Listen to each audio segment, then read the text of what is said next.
Ashley's had a haircut. Hello. Oh, finally, yesterday, yeah. Hope you've scalped your Ash.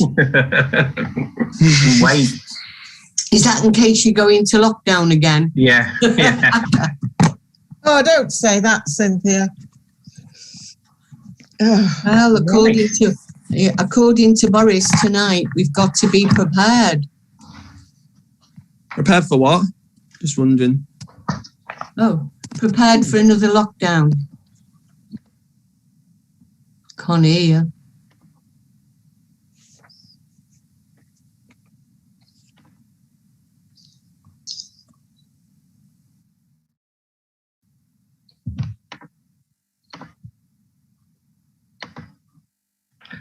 Okay, do you want to unmute yourselves, councillors, Yes. and then we can Yes, begin I the have. meeting? Yeah. I have.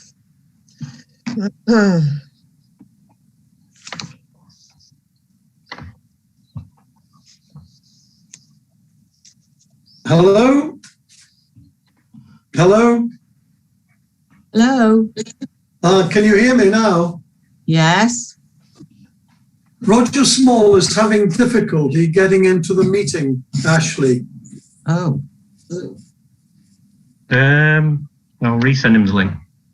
And Okay. he's representing Friends of Handforth Station this evening, isn't he? Yes, he is. Yes, yeah. Yeah. Yeah, actually, I had trouble getting in on the link you sent me as well, but I put it onto calendar and it came up on okay on that. That's strange. Yeah. So he needs to probably put new event, add new event, and then go to the calendar. Yeah.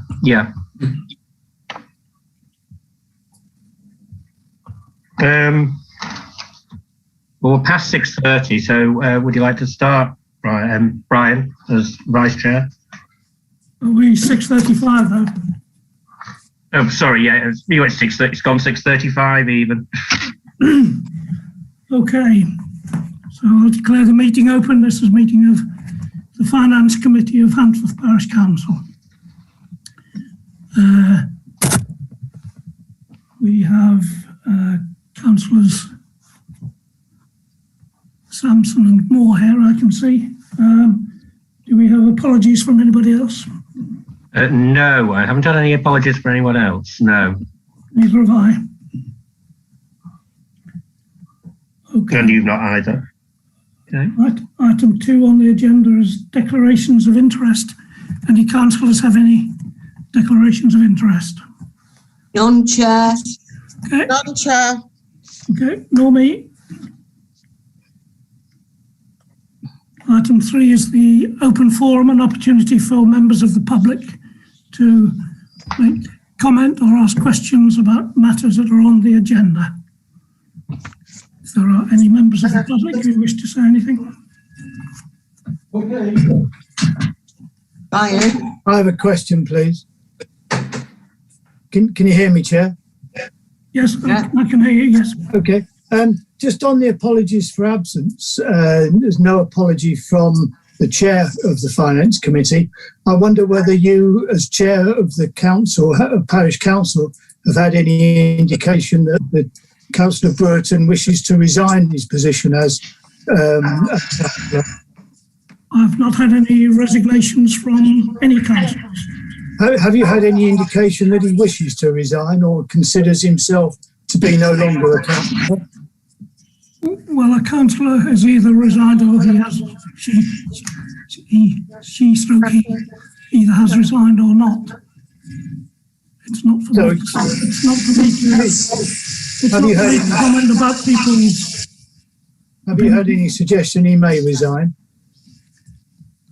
As I've just said, councillors have either resigned or they have not. It's not for me to comment.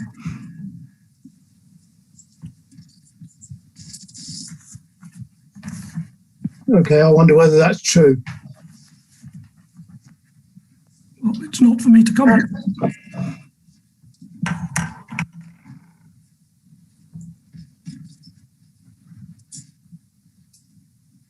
Okay, any other comments? No. We'll move on to item 4, which is to approve and sign the minutes of the Planners Committee meeting held on the 4th of February. Anybody, any councillors got any comments on the minutes of the 4th of February? None, Chair. None from me, Chair. Okay, none from me. Ashley, that's just straightforward. Unanimous approval. I don't think we even need a vote on that. Yes, can I have a proposal and a seconder, please? Do we I'll need that? propose. I'll second. Okay, all in favour? In favour. All in favour? In favour. All in favour. Unanimous, thank you. Okay, item 5, recommendation for expenditure. There's none there under item. No. You've missed one. Any There's a other finance. recommendations? None? No. Brian, you've missed an item. It's to approve and sign the minutes of the meeting on the 16th of March. I don't have that. I've got 4th of February. We're on 2109 is the agenda reference number. Mine only goes down to 2107. Have you got the right agenda up, Brian? What date does it say on the front of your agenda? Finance Committee meeting for the... Oh, blimey. 16th of March. Yeah, you've got the wrong one up. Shall I read it out to you? Yes, please. Where the hell? 21095 to approve and sign the minutes of Handforth Parish Council Finance Committee meeting held on the 16th of March. If you haven't got it in front of you, Brian, have you seen it before? Because looking through the minutes, everything that was under there was resolved unanimously. There was nobody voted against.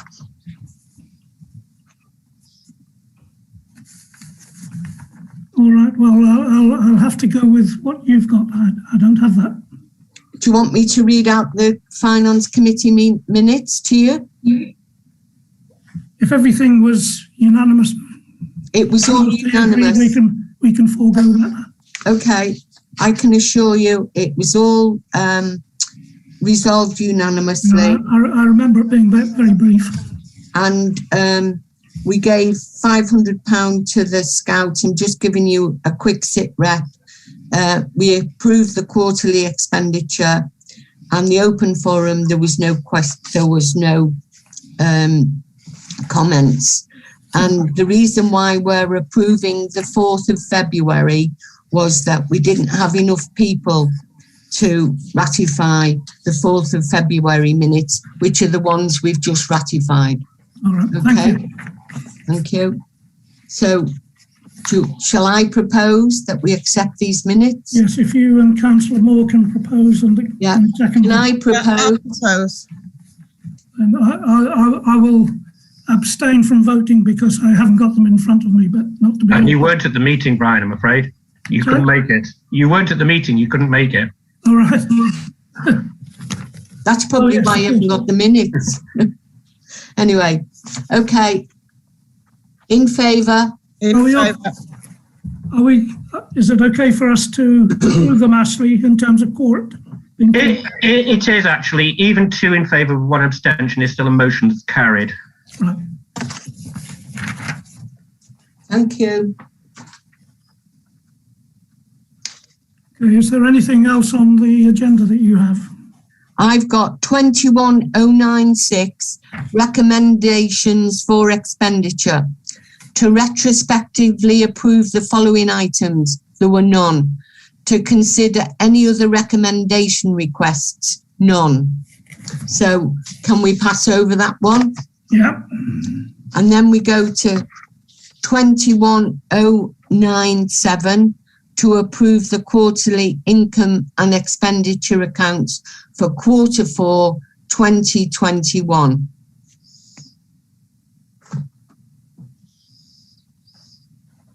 Well, does anybody have any comments on those? I obviously haven't got those. No, No comment. no comment. Okay.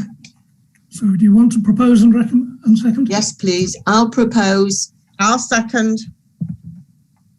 In favour? In favour. In favour. Abstain.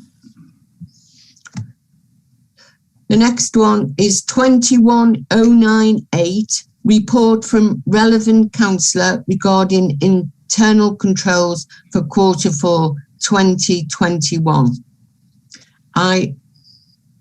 Ashley, who came in to do the quarter? Councillor Moore. Okay, thank you. Well, in that case, I, myself and Councillor Smith did the relevant internal controls, everything checked out. There was nothing out of order and they were all signed off and approved.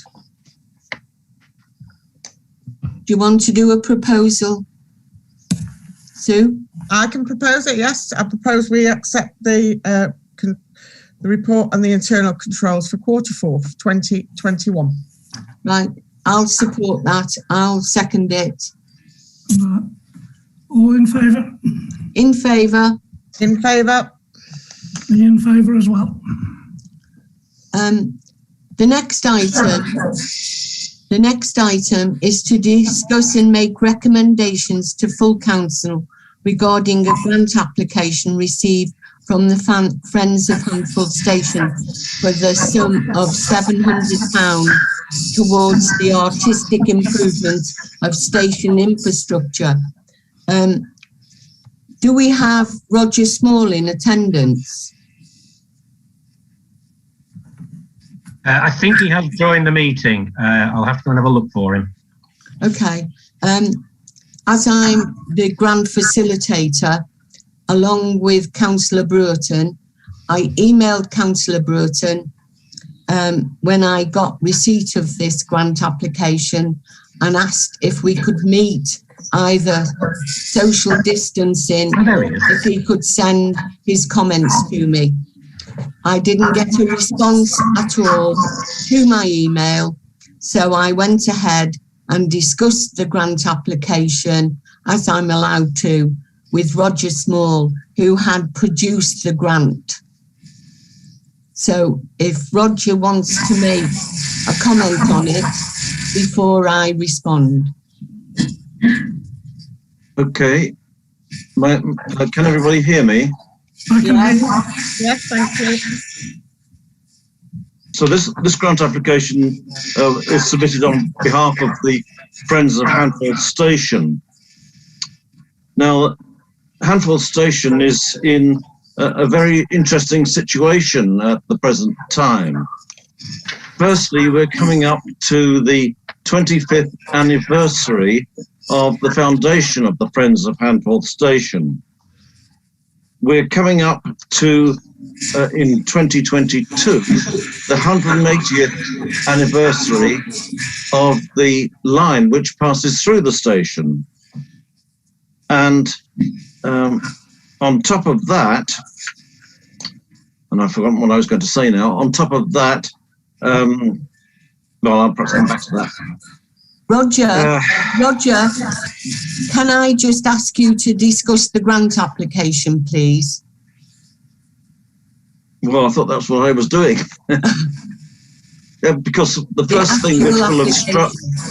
first thing which will have struck the committee is that we've asked for a sum of £700, which is £200 over the present limit.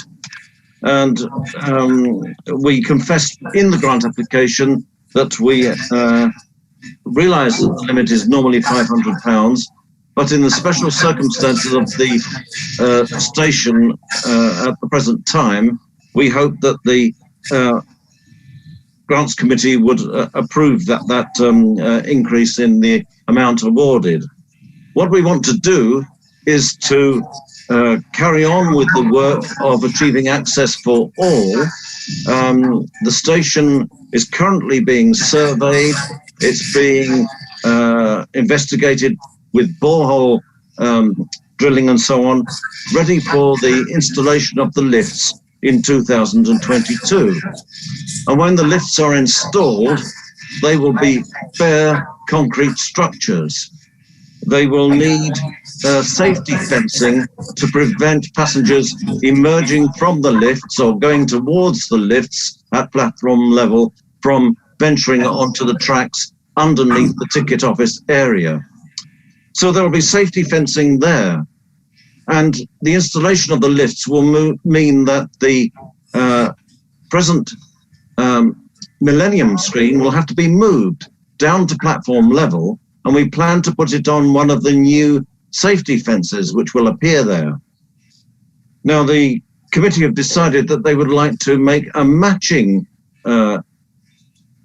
screen, artistic screen, to celebrate not only the 25th anniversary of the Friends of Handforth Station, but also the process of access for all. And should we raise the necessary funds to produce this second screen, it would be mounted on the safety fencing on the opposite platform. Now we applied to second screen.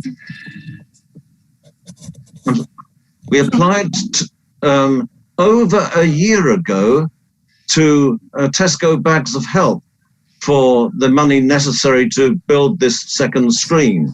The total sum involved was over £1,400. And after a year, Tesco Bags of Help granted us £1,000. So part of the present grant application to the Parish Council is to ask for the balance, i.e.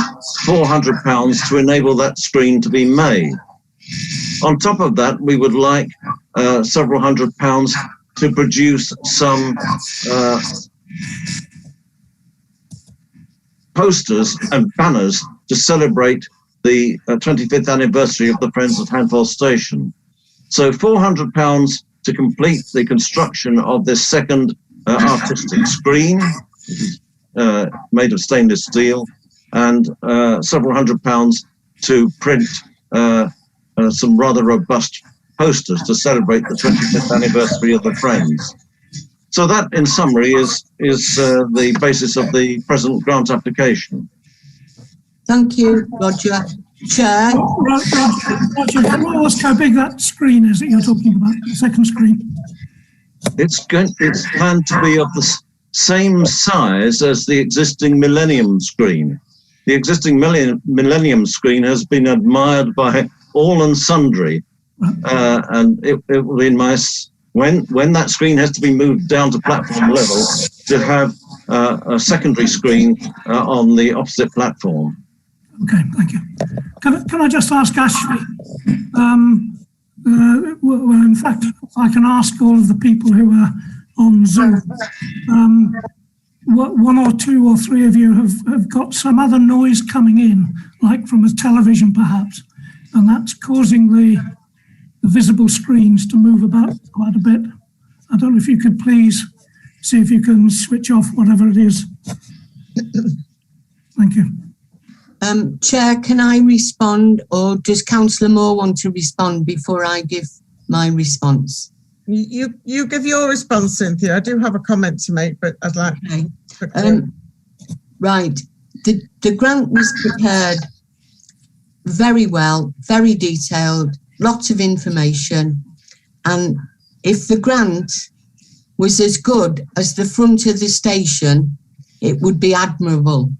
The front of the station is shabby and unkept. And I think that this £700 for a cosmetic steel whatever could be better spent on the front of the station, making it more appealing. If you go down the stairs, we've got all these signs of all different stations, which is fine. But there's a great big bear path that has been dug out by Network Rail. Now, why can't that be planted up by bushes?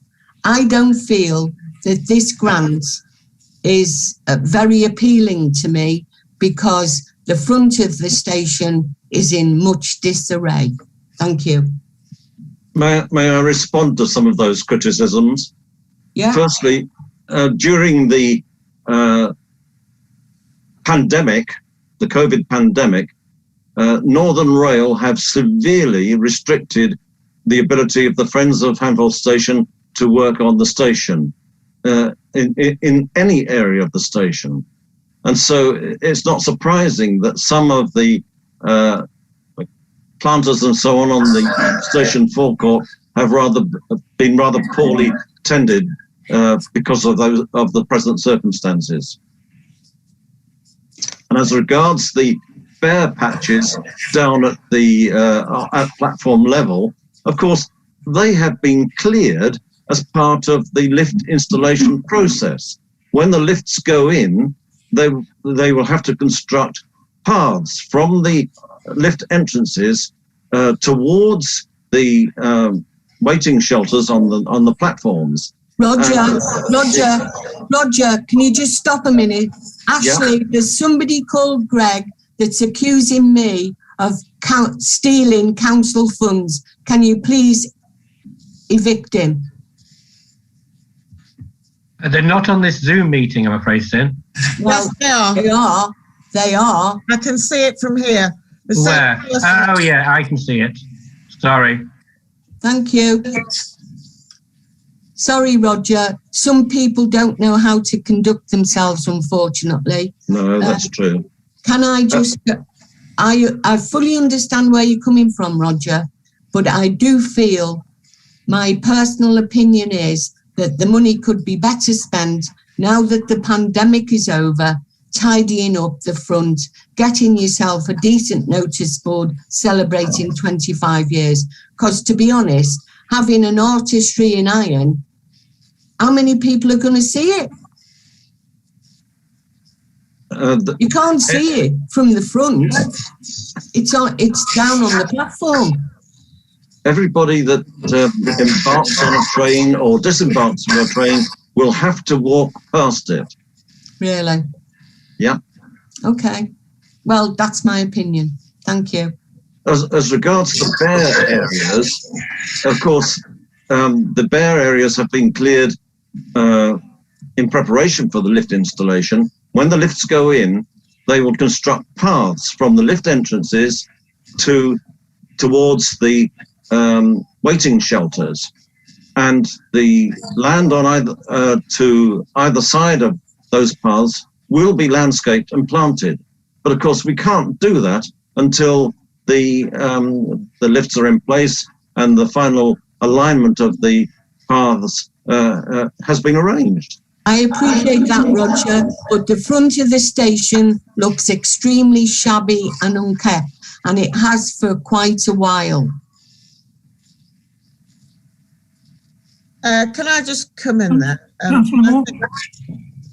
I think Councillor Sampson does have a point, and whilst I generally support all the things that the Handforth Station do, because you all work very hard, give of your time freely, I would like to see some of that money go to tidying up those planters. I'd be happy to come and help do those planters myself. But I did think they do look rather shabby. I wondered whether a coat of paint might help. I don't think a huge amount of money needs to be spent. I think what needs to be done is it needs to be brightened up. That's what needs to happen. It's wonderful when you get past there, but at that point, it looks dull and dismal. Okay. Is the thinking that the grant shouldn't be paid because the front of the station looks... Ashley, Yes. Ashley, can you take them out, please? Because apparently I've stolen £10,000 from Brian Tolver. Please. Thank you. And Sam Brunt is sitting there just laughing, thinking it's funny. Can you please take him away? We want proper people who are concerned for this parish council, not people to sit there and think it's highly amusing. Or make accusations that are totally unjustified. Exactly. Oh, Councillor Sampson and Moore, are you saying that you're not in favour of the grant? No, I'm not in favour of this grant. What I would say is they take this grant away. resubmit a new one to tidy up the front of the station. And I would willingly support that. Councillor Moore, your I would support the grant if they would promise to use some of the money to tidy the front. As I said, it's not going to need very much. Well, can I take it we don't have a proposer to support the grant application as it stands? Well, I'm not prepared to propose it in its current state. Councillor Moore, same for you? Well, no, I will propose it. If you will second it, but that's up to you, isn't it, Councillor Tolver? Well, I'm not quite sure. You want to propose it as it stands despite your criticisms? Is that what you're saying? I just want to... What I'd like to propose is, I'd make an amendment to it that they do something about the front of the station. Well, I would propose, therefore, that we should defer it and give them an opportunity to rethink and resubmit. Is how I would... Okay, I agree with that. I agree with that, Chair. Yep. Okay, all in favour of that proposal? In favour. In favour. Is that all right, Ashley? That's fine, yes. Defer it and expect a new grant application. Before we move on, I just want to say that Roger Small did a brilliant job in preparing the grant application.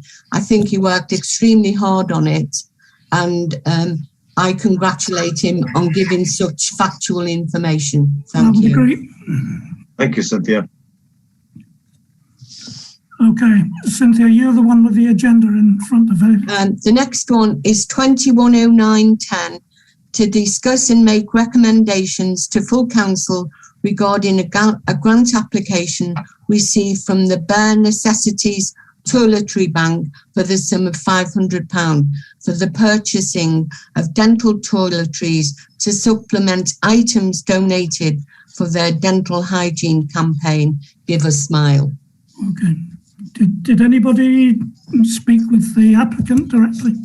Unfortunately, I did email, but I didn't get a response. The applicant is here. However, there is a lady here that is prepared to speak to us. Hello, good evening. Cynthia, I'm sorry I didn't get a response. Which email did you use? It was Wendy. At bntoiletry.org? Yes. Right, well, I'm sorry that must have got overlooked. I'll check my junk box and see what happened, because we do respond to all our emails, so apologies if overlooked. What would you like me to do? Just describe the nature of our work and why we're approaching you for the grant? Yes, of course. Yes, please. Yeah. So basically, we are very much like a food bank, but we only collect and distribute toiletries and hygiene essentials. So we're working with people living in poverty, and we're focusing only on hygiene poverty. That's a kind of layer of poverty that sits beneath food poverty.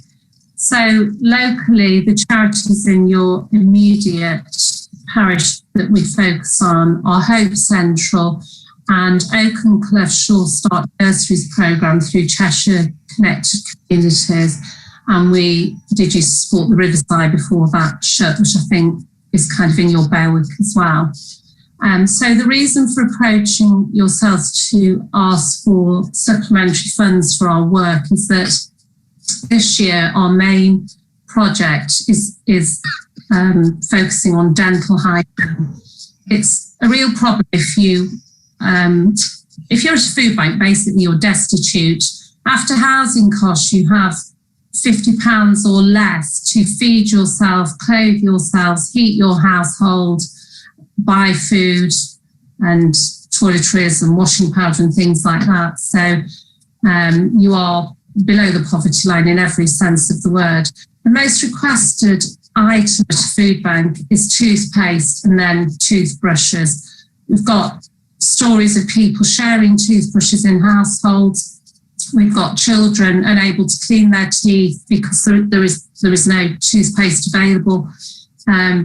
Admissions to hospital in young children under the age of 6 it's the biggest reason for being admitted to hospital as a child is the extraction of milk teeth because of poor dental hygiene or lack of access to basic kit that we probably use ourselves, giving a second thought to each day.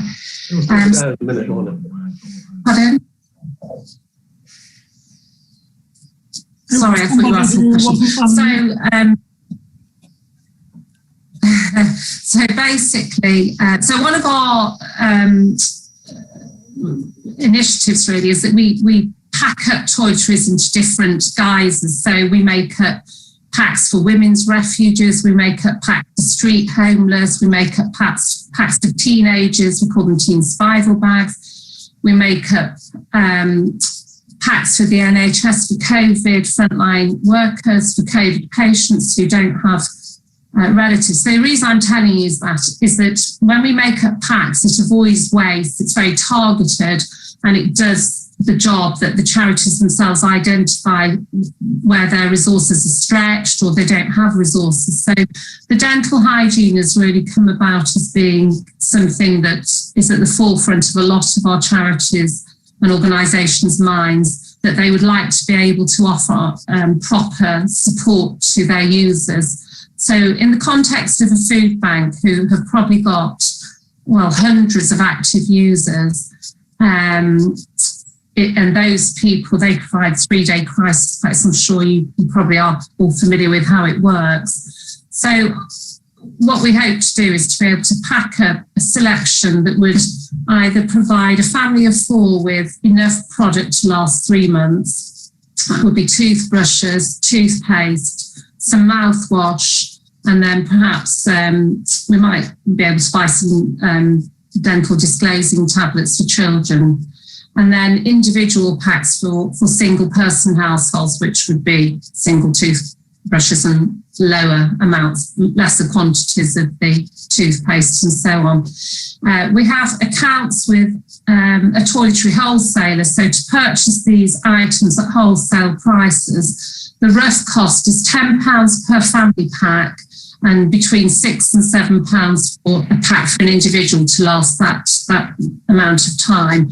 Of course, that just depends on when we're buying it and if there are any particular offers on and so on. So we use best endeavour to get best price when we're purchasing things. So a £500 grant provide roughly 50 packs. That would be 30 families and 20 individual ones.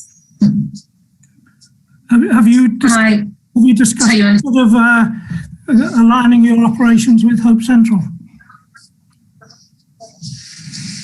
Sorry?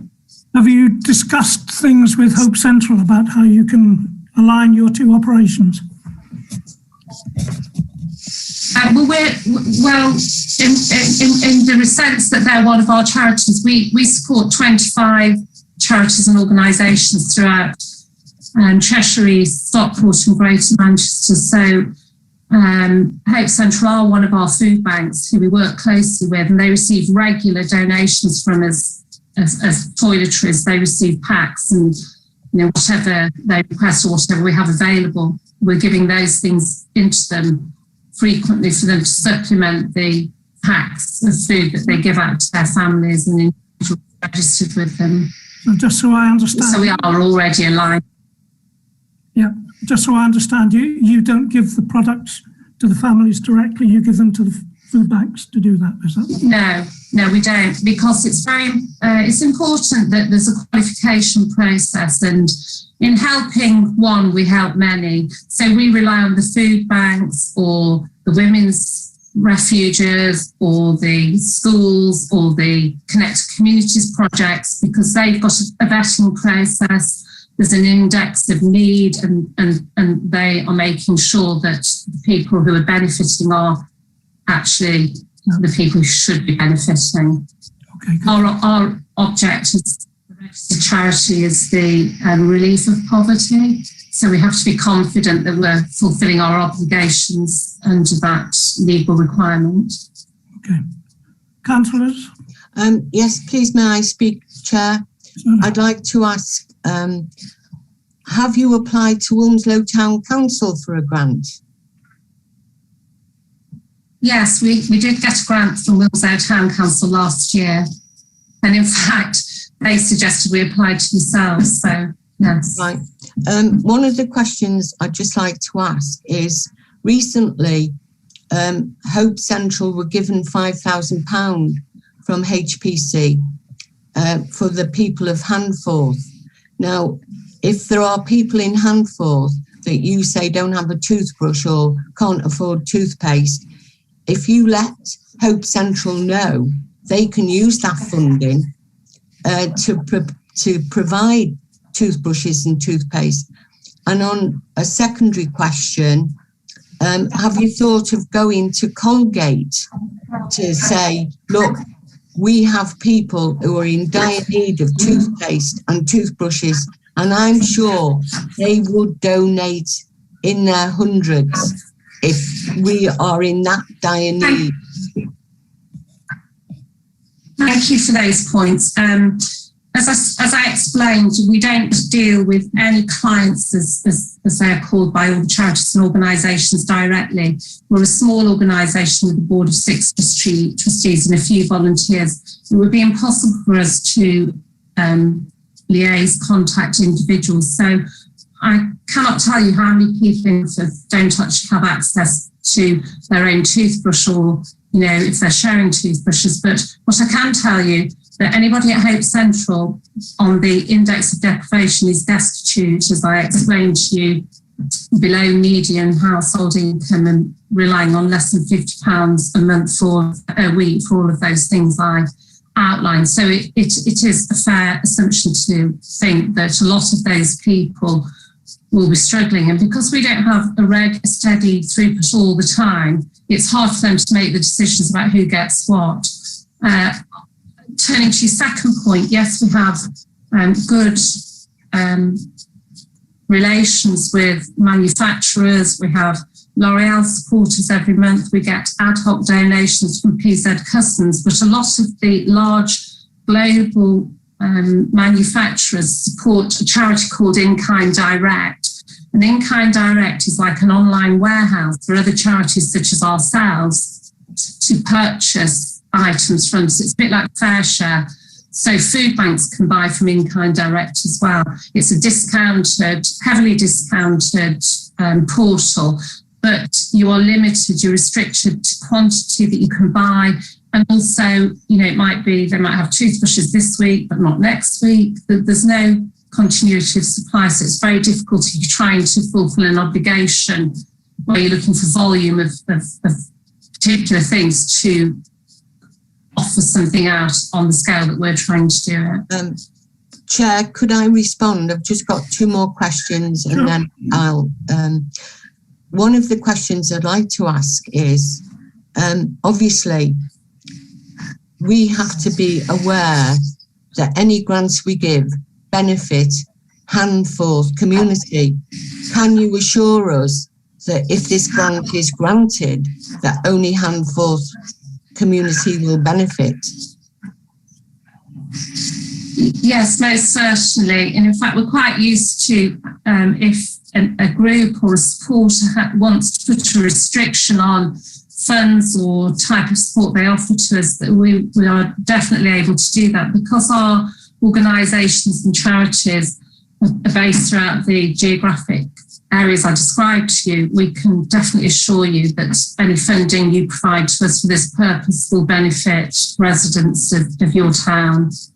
Would you consider going to Hope Central to ask them for part of the 5,000 that we gave for Handforth people?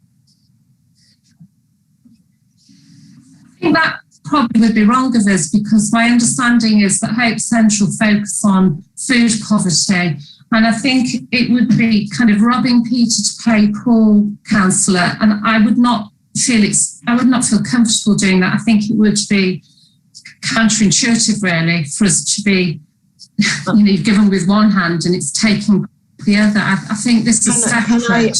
Can I assure you that the £5,000 wasn't just given for food? It was given to help the Handforth community in whatever area they needed. Now, if you're telling me that there are a number of people in Handforth that need toothbrushes and toothpaste and whatever else. Well, we need to know how many before this grant is paid over. Because you say I do not know how you would obtain that information. I think you would find it extremely difficult to obtain that information. So, for example, I'll give you another analogy. There will be children who attend Wilmslow High School who probably don't have those things at home. We support pupils on the we support Wilmslow High School with general toiletries that they can have available for children on the pupil premium there.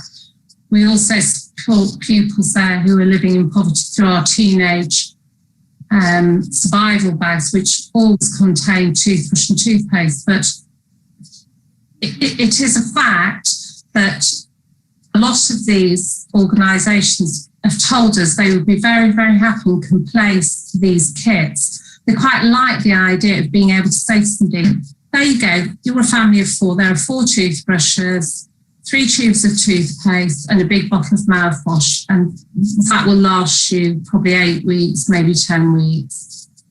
And that's the job done. Okay, thank you. Through like that rather than on a basis. Councillor Moore, do you have any questions? I don't know how you would conduct that research, I'm afraid. Thank you. Councillor Moore, any? No, I think it's been very comprehensively covered, and I would be happy to support this. I know that my family regularly donates things, including various household items and including dental materials, to Hope Central, so they do have some means of venting it to their client base, as it were. But if I've understood it, basically, if we approve this grant, you will give £500 worth of various dental products to Hope Central for them to distribute. Is that the case? Well, we would also like to offer it through the Oakenclough Shaw Start Nursery Programme as well, which I think falls within your boundary. Is that correct? No, it's just over the boundary, but I don't think we would be too. Is it? Okay. Well, if you want to put a restriction on to say it can only go to Hope Central, then so be it. But, okay. Councillor Sampson, what's your thoughts? I'm sort of abhorrent that there are people in Handforth that don't have a toothbrush and toothpaste. I know I regularly donate to Hope Central, and I've not known them ask for these toiletries. However, we did give £5,000, and I wondered whether we should contact Hope Central and tell them that £500 of the 5,000 we gave is to go towards toiletries for people in Handforth who don't have a toothbrush and toothpaste. I mean, that's my thought. Sorry, please may I just respond? I would urge you not to do that, Councillor. I would really urge you not to do that. We've been going for 3 years, and one of the reasons we exist is because nobody should have to choose between eating or keeping themselves or their family clean. And okay, I hear what you say, that you've given £5,000 to Hope Central for the benefit of the Handforth community. But I think if you put a stipulation on them like that, that's what we do. We give them toiletries. We did tell. We give them toiletries. We did tell Hope Central that the 5k could only be spent on Handforth residents. Yes, I'm sure. Our job, our mandate is that we are supplementing all of the charities and organisations we work with, allowing them to offer something extra. You know, I kind of, we would totally regret having made this application if that is going to disadvantage them in that way. I feel I wouldn't want them to. Seems completely. I wouldn't want them to be disadvantaged. I think it would be damaging. I think it would look as though we had come here and somehow undermine their whatever it is they're doing. We are here to focus wholly on hygiene, poverty, and the fact of the matter is, you know, I don't know how often you donate and what you donate, but I can tell you that we are spending hundreds of pounds a month on toiletries on top of what we're donated. We have collection bins in lots of major supermarkets, including Waitrose, Sainsbury's in Macclesfield, Sainsbury's just going into Cheadle, Tesco, Superdrug. We've got the WI collection for us. And as fast as the toiletries come in, they are going out. There is a huge need. People, you know, cleaning their children themselves with cheap washing up liquid, washing their clothes themselves, their pots with it. There is Chairman, big we've discussed this at demand for toiletries. we move on and decide whether we're going to have a vote for it or not. I don't think there's much else than anybody can say, to be honest. Unless we spoke to Hope Central to find out what they're doing. Speak to, sorry, who? Hope Central.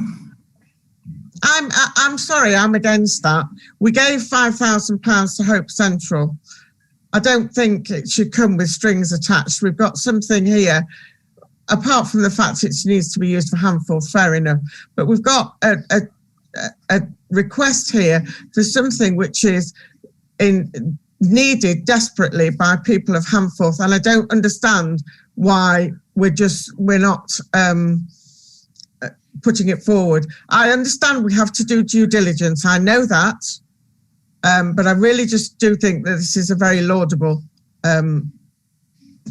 grant application. As far as I can see, it just amounts to adding £500 to Hope Central's fund anyway, which is not something I would object to for 1 minute. Okay, well, I would like to propose that we accept this, we grant this application. I second that. All in favour? In favour. I'm in favour with reservations that the money only gets spent on Handforth residents. I think that's already been said, hasn't it? Yeah. Ashley, can we word that so that it's directed that it be used specifically for Handforth people? Ashley? You're muted, Ashley. Sorry, can you hear me now? Yeah. Yeah, it'll go to full council next in a short while. Okay. Thank you. And can I just say that your grant application was very open, honest, and it was very informative. Thank you very much. Thank you. And if you want to know more about our work anytime, we'd be very happy to talk about it again. But thank you, everyone. Okay, thank you. I'll leave now. Good night. Thank you. Chair, that's the end of the meeting. There's no more agendas for the finance meeting. Just one thing I'd like to say. I would like to resign as Vice Chair of the Finance Committee as of now. Oh. Right. Okay. Close of meeting. Thank you.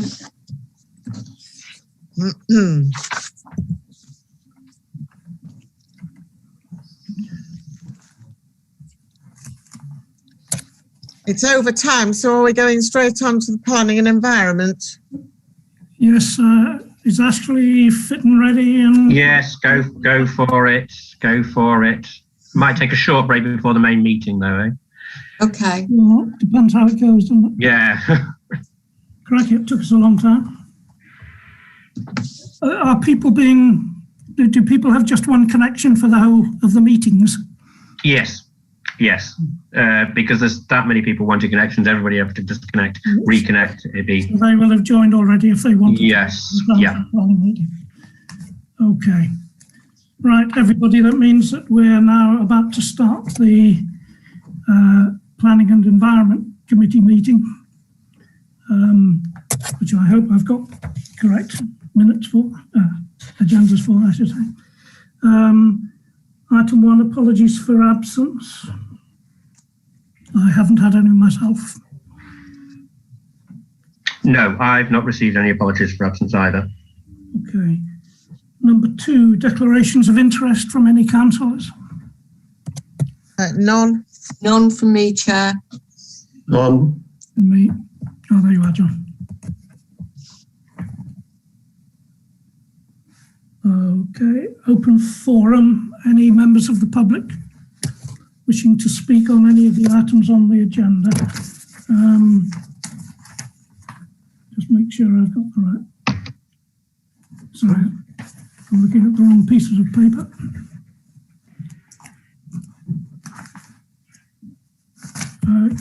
Given that one of the items is the updated version of the Garden Village application, I think what I'll do, I'll take that as the last item on the agenda, and we'll have a separate open forum about that just immediately before that item. So if we can limit this first open forum to all of the other items that are on the agenda, we'll maybe make a bit more useful progress that way. So anything on items 4 onwards, but not item 8 at this stage. Chair, may I speak on agenda item 5? Yes. Which relates to the Grange. Yeah. 5 and 6 are both the Grange. I think there's a problem with 6. It relates to a planning application for another village somewhere. Oh, God. Anyway, if I may address the application 211399M, the Grange is one of Handforth's Grade 2 listed buildings. It comprises a complex of several buildings set in extensive and beautiful grounds, complete with a small lake. The owners are proposing to demolish a conservatory on the eastern side of the building and to replace it with a single-storey extension. Alterations to the swimming pool house and garage are proposed, together with the construction of a garden room elsewhere in the grounds. No alterations to trees or hedges are proposed, so my comments will be limited to the proposed extension to the Grade 2 listed building. The application claims that the views to and from the existing building are unharmed by the proposal. However, it seems to me that the side extension destroys the symmetry of the front elevation of the building. Furthermore, the extension is of very modern design and seems out of character with the main body of the house. And this is particularly apparent if you look at the eastern aspect of the whole building. I found the diagrams in this application very difficult to follow, and I would just like to comment that it would have been nice to have photographs to understand a lot of the drawings. Thank you, Chair. Thank you, Gilesy. I agree with that comment about the proposed extension. That does look a bit brutalistic, doesn't it? But I understand, Chair, that it's in keeping with the listed building consent, otherwise they wouldn't allow it. Well, we don't know yet whether the consent... Well, I thought you had to apply for listed building consent before you actually built. No, that's simultaneous. Oh.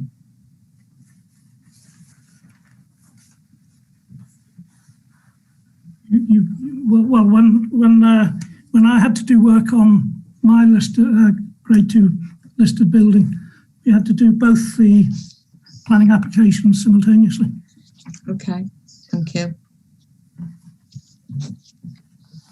I mean, it's possible that the list of building consent could be altered subsequently, but the initial applications would be simultaneous. Okay. As far as I understand it, anyway. Anybody, any more comments on the ones other than the garden village? I'll take that as no. Okay, so if we move on to that very application. No, we need to do the minutes first. To approve the minutes of the 16th of March.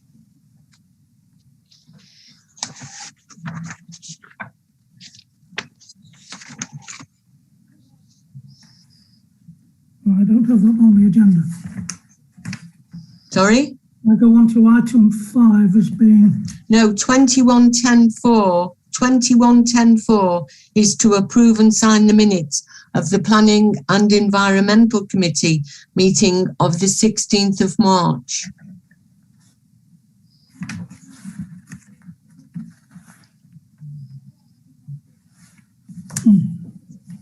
That hasn't printed on my stuff, but let's take it anyway.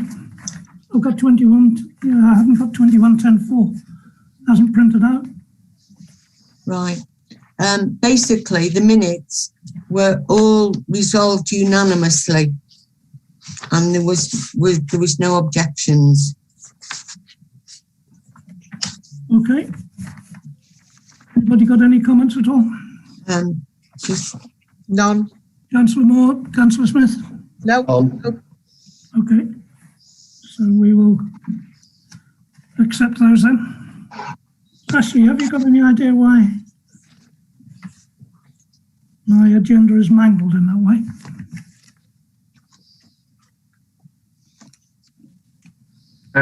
No idea at all. I've just printed mine off before and it's come out fine. Is it just a gap on there for some strange reason? You can't really tell. I mean, it goes down to, on page 1, we've got the open forum, and then it says page 1 of 4, and a space for the chair and date at the bottom. And I don't know why, because, yeah, mine's printed out. As everybody else's printed out okay? yes. Yeah, mine's fine. Yeah. Yeah, mine's fine. Probably a printer gremlin. It might have just spat it out at that point. You never know. It happens sometimes.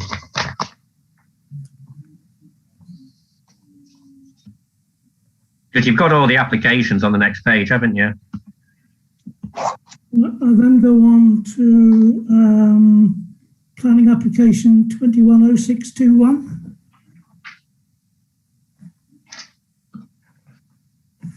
Or am I looking at minutes of a previous meeting there? You're looking at the previous meeting. 2110.5, which is the planning application 211399M for the Grange.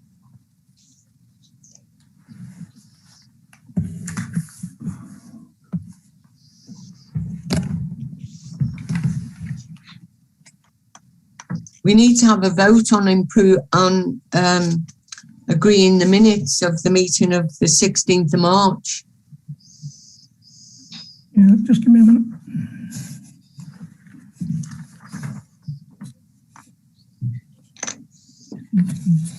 Okay. So, proposal for those minutes then? Sorry? Proposal for those minutes? I'll propose. I'll second. While I get water. In favour, I take it? In favour. In favour. Sorry, excuse me. All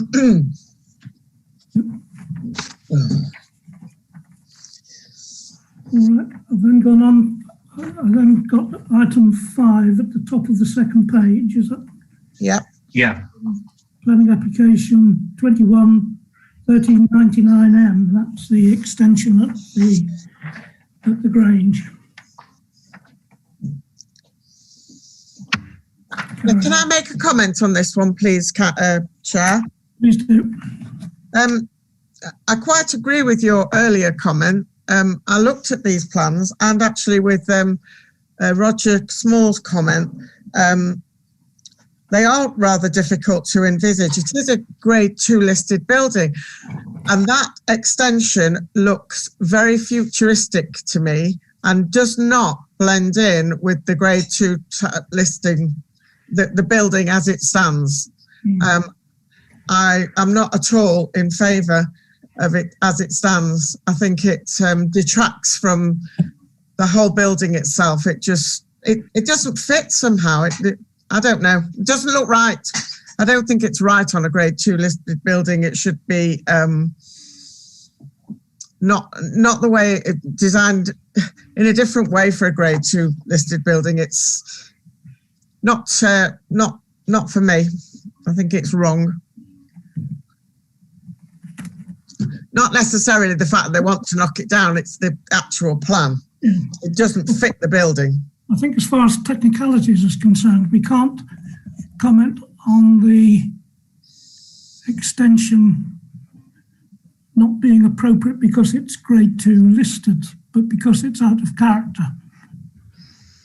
Right, okay. Well, I'll take your advice on that one, but yes, it is out of character. Yeah.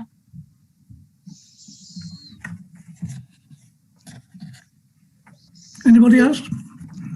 Can we put in that they relook at it and give us a clearer definition of what the materials that they're going to use, and if it is grade 2 listed, do they not realise if they use futuristic materials, they're not going to get planning permission, or they're not going to get consent for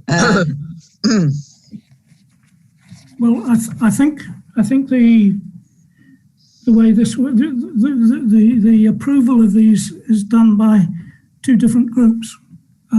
There's the ordinary, if I can use that term, planning officer, who will look at it from the normal point of view, as it were, as to whether it's sound structure and all the rest of it. But he would also consider whether it's in keeping with the area and other buildings in the area, and with the building that it's an extension of. The listed building consent. I mean, there's no other buildings in the area quite like this. No. I'm just talking technicalities. Oh, right. That's what he'll consider as the area, but that will include the building that it's attached to, of course, the Grange. The listed building consent will only be concerned, the officer dealing with listed building consent will only be concerned if it in some way impacts on the listed building. In other words, we're to change historical structure and the likes. Now, being attached to it, they might consider that to be an issue or not. Okay. But it's two different officers. So I think we're able to say that we think that the proposed extension is out of character with the main building. Okay. So what are you proposing to object then, Brian, on those grounds? Well, so that we are concerned that the proposed building, or proposed extension rather, is out of character with the main building to which it's attached. Okay. Both in terms of appearance and materials being used. Okay, fine.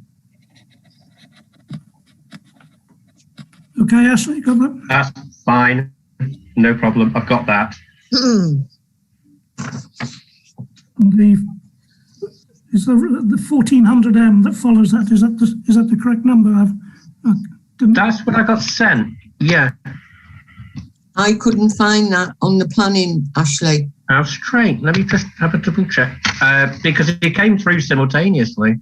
So they looked right, didn't they? 1399, 1400. Mm-hmm. Yeah.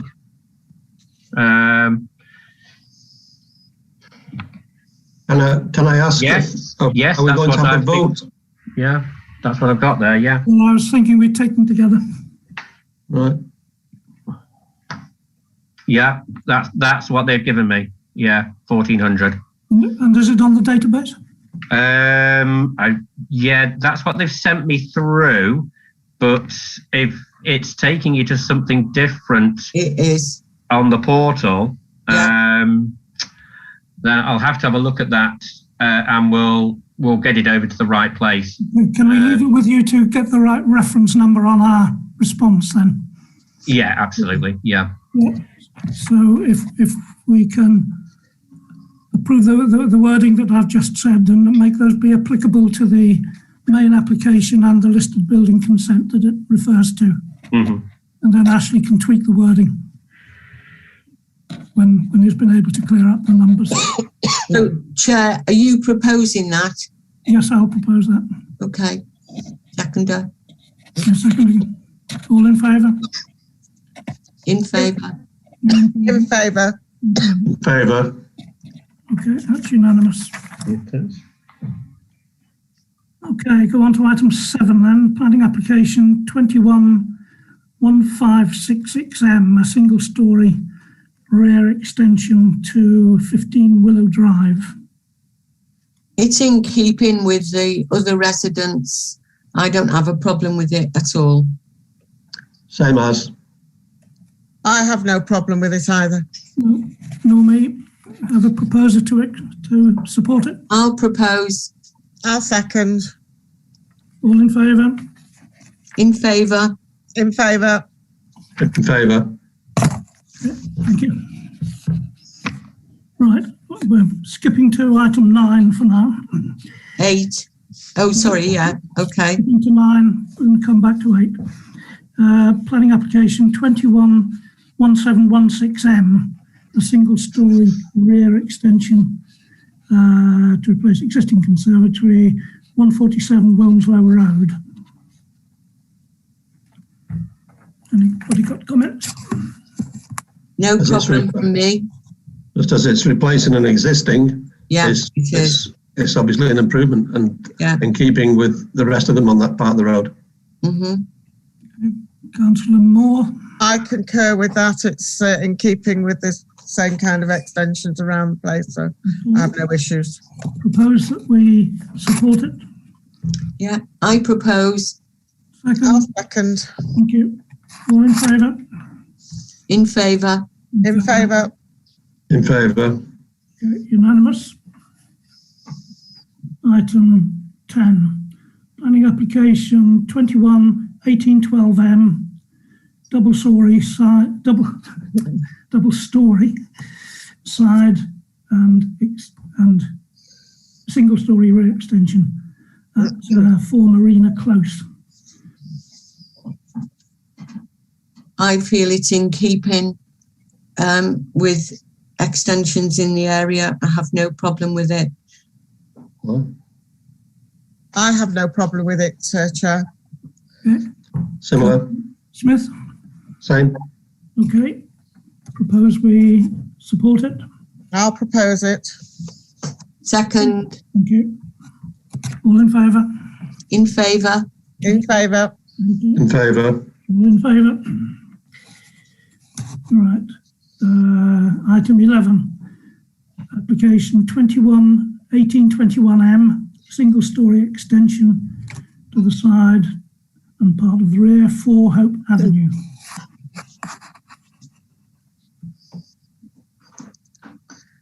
As far as I'm concerned, Chair, this is exactly the same as the other 2 applications.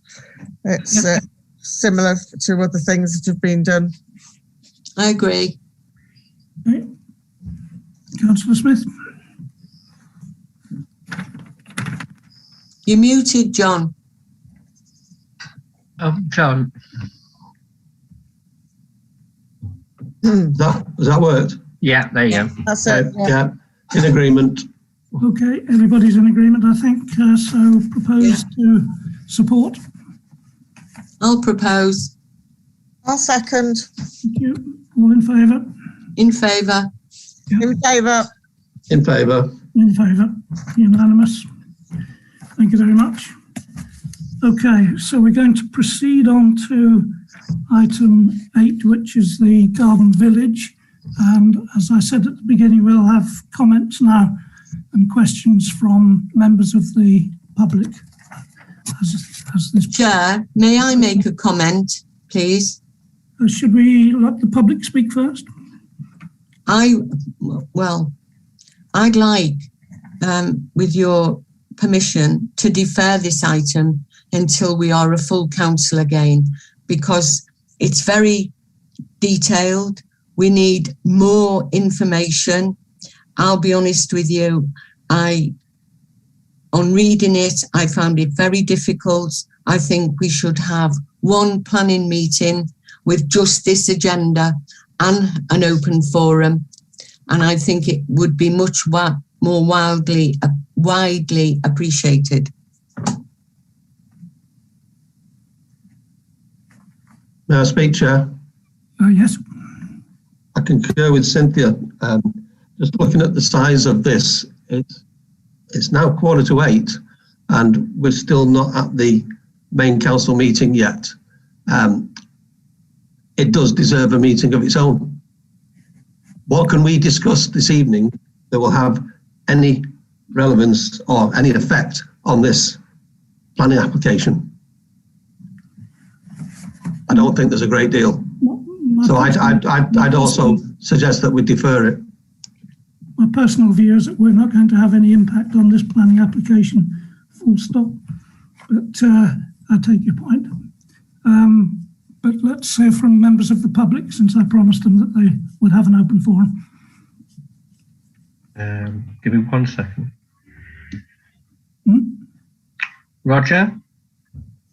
Yeah, thank you. David Pinkham's got his hand up. Yeah. May I speak? Yes, please.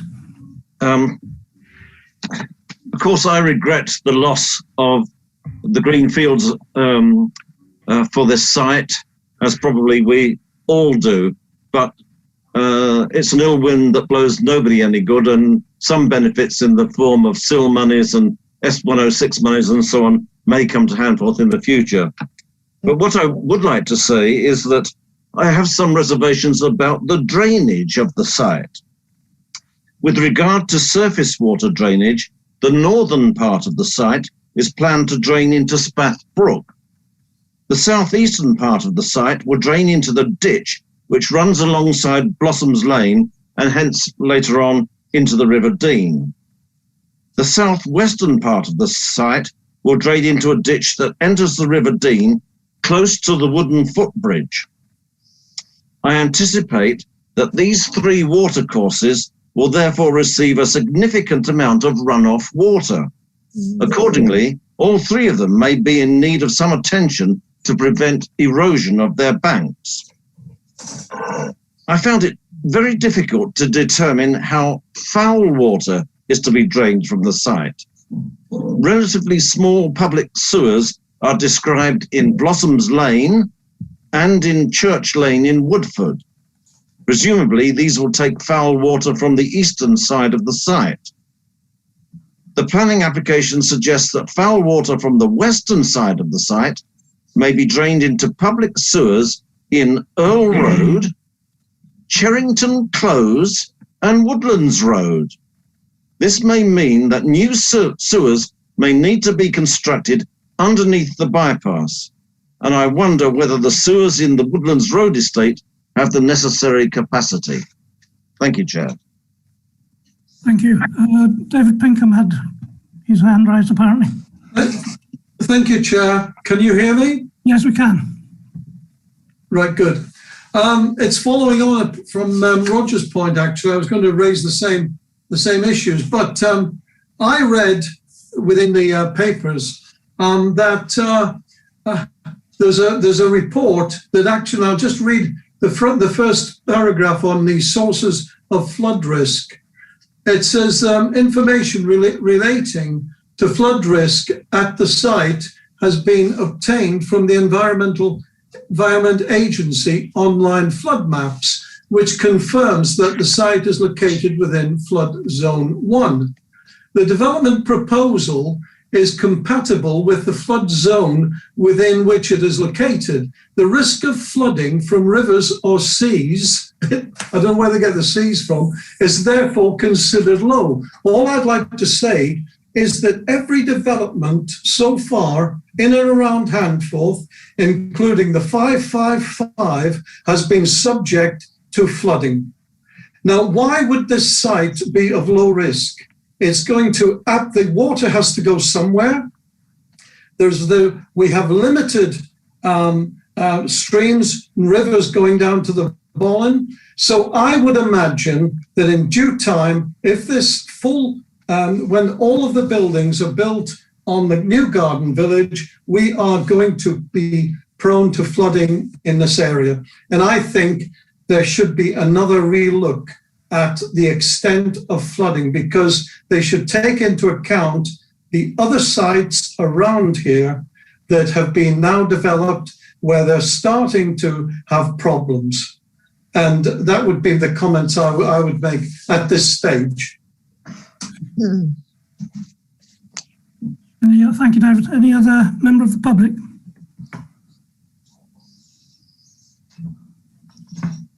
Okay. Any councillors? It's proposed that it's deferred, councillor. I'm a little bit concerned about that because the last date for comments on the website is the 5th of May. I know that that's a bit of a moving target, but I'd be a bit worried about not saying anything. When we responded to the initial application, we basically said this is a sort of a holding comment because we wait to see what the full application is. So I think it would be wise of us, even if we do have a fuller later discussion, to put in another holding comment to cover the concerns about the drainage. I would also mention that there seems to be no progress whatsoever on the concerns that we raised in our initial letter, infrastructure, facilities and so on. And they also still seem to be very dependent for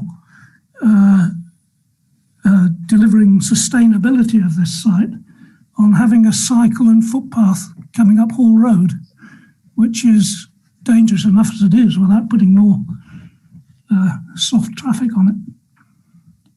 So I think that we should, by all means, have another discussion about it, probably a separate evening meeting about it. But I think we ought to put in a holding letter again on that basis. Just an idea, shall I resubmit our original holding letter and say, redate it?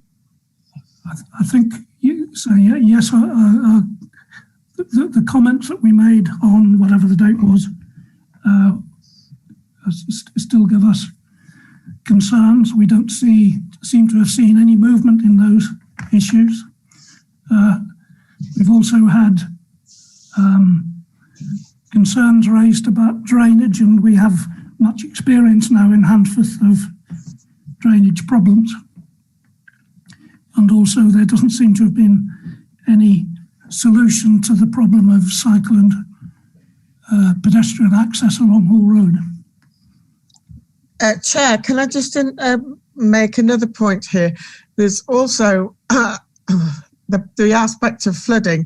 We've had flooding here where we are on Old Hall Crescent, and my next door neighbour had flooding on the main road there. But we've also got problems with the talking about the drainage and the foul water drainage, we had leakage yet again into the River Dean because the foul water channels had not been cleaned, and I don't know that they have been cleaned. And very recently, we had this leakage into the river, and I can't see that any of this is going to help at all unless they look at the whole thing as one package. And they have not taken into account, as you say, what we've said in our first item, the first response that we made. And if you read all those responses, we're all saying the same thing, but nobody's coming up with any answers. Yeah, that's right.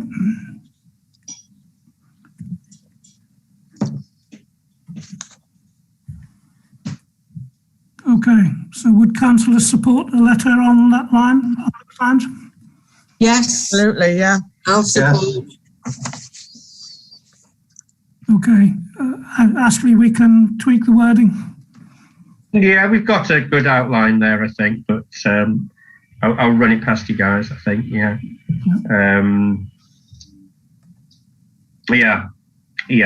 But I think... as before, but also really worried about the drainage and concerned about the pedestrian and cycle access.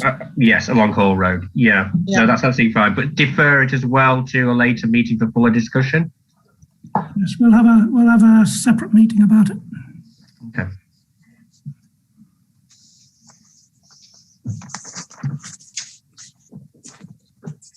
Proposer? I'll propose it.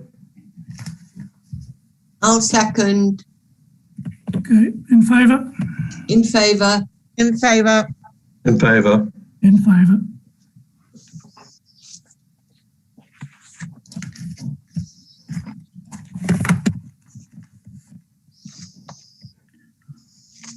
Okay.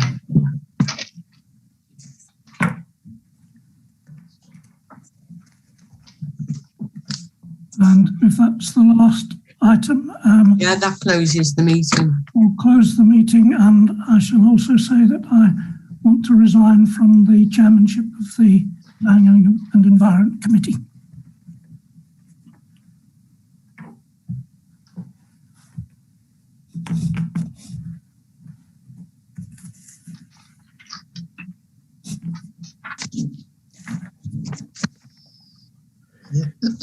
Ashley, yeah. Are we having a comfort break before you start HPC full council? Does anyone mind having like 5 minutes and we come back at 8 and reconvene? That's fine. I'll pause recording. And... Thank you. Okay, thanks.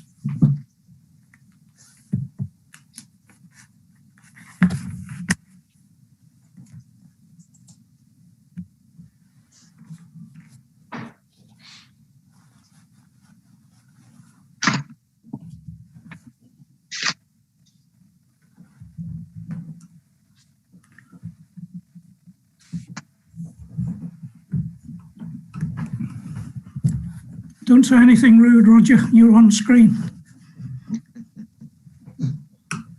I shall mute myself.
One second.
My clock says it's 8 o'clock. Do we have, I see Councillor Sampson, Councillor Moyes, Councillor Smith with us? Not yet. Oh, there he is. Yes, present. Okie doke. So it's 8 o'clock according to me. 2002. Okay, so this is I'm opening the meeting of Handforth Parish Council. This is the full council meeting. Agenda 21/11. And item 1 is any apologies? Ashley? None received. Okay, none by me. Item 2, declarations of interest. Any councillors got any interest to declare? None, Chair. None, Chair. No. Okay, thank you. Item 3 is the open forum. Any members of the public wishing to comment on anything that's on the agenda or to raise any questions about them? Got Howard Murdoch. There. Just first one about apologies for absence again, just to query whether anything has been heard of either Councillor Burton or Councillor Birkhill for, let's say, the foreseeable, the recent past, Foreseeable the last past. 3 months. The last 3 months, say, for the sake of argument.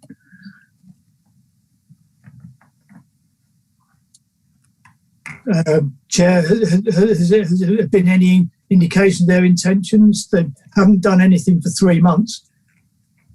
Does that require an explanation? Nope. That's acceptable, is it? It's what it is. Okay, so we're not doing anything about that. We're just going to let that continue to stand. And What have you got in mind? that you as chair should take some responsibility to restore the complement of the council by encouraging those people to do what they said they would do when they stood for election, or to resign and let other people do it. Well, as I wrote to you some weeks ago, I have absolutely no power over other councillors other than You have power of persuasion. during the course of a meeting. Okay, we'll leave that one then. And could I move on to the questions of the governance review? And could I suggest that until we actually see the governance document or the consultation document, it's a little bit premature for us to be making any representations or decisions about what should be done, because anything that we do or say at the moment could be construed as being premature in the absence of having all the information. And the next meeting would be a very good time to decide how to go about either opposing, in the case of most of us, or approving, in your case, the proposal. Sorry, you don't know what my opinion is about it yet. I know what you said last time. And what you've said in the press. But the point is, I think it'd be premature for us to be making too much of a representation at this stage, other than perhaps just approving a strategy as to how to deal with the consultation until it's actually released for publication and be able to be seen. That would make a lot of sense to me. Any other members of the public? May I speak, Chair? Yes, please. I would like to be invited to give information as and when necessary about agenda item 8, the governance review. There's quite a lot to be said about how the recent Cheshire East meeting proceeded and how the law relates to governance reviews. But I don't want to read out everything I've got. It will take a long time, but if anybody would like to ask me anything about it, then please feel free to do so at the appropriate time. Thank you, Chair. I don't quite know how we can deal with that, Roger. I mean, how can we ask you questions if we don't know what you've got?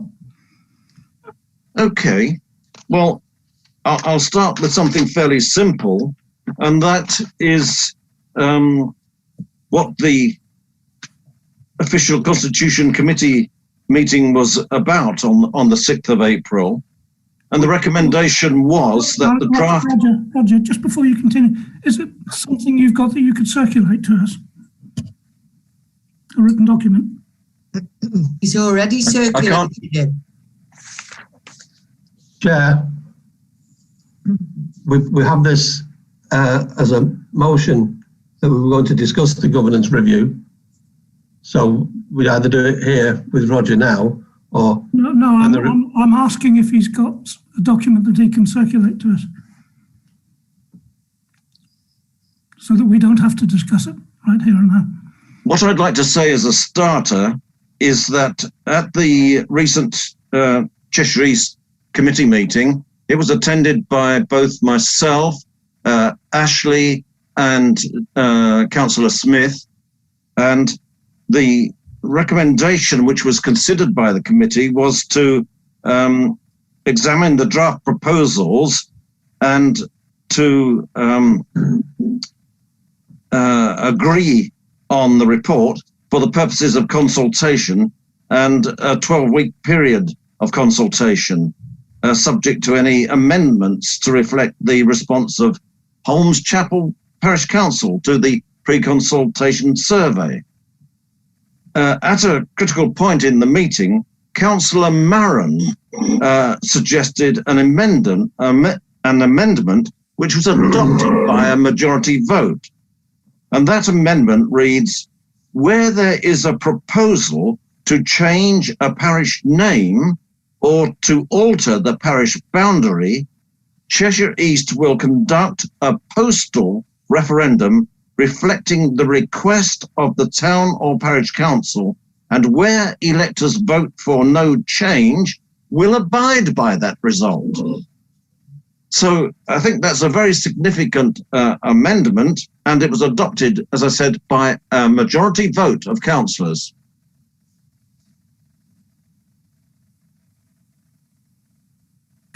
So what I'm saying, I guess, to you is that if Handforth Parish Council objects to the proposals in the governance review, it can ask Cheshire East Council to conduct a postal referendum of the residents of Handforth.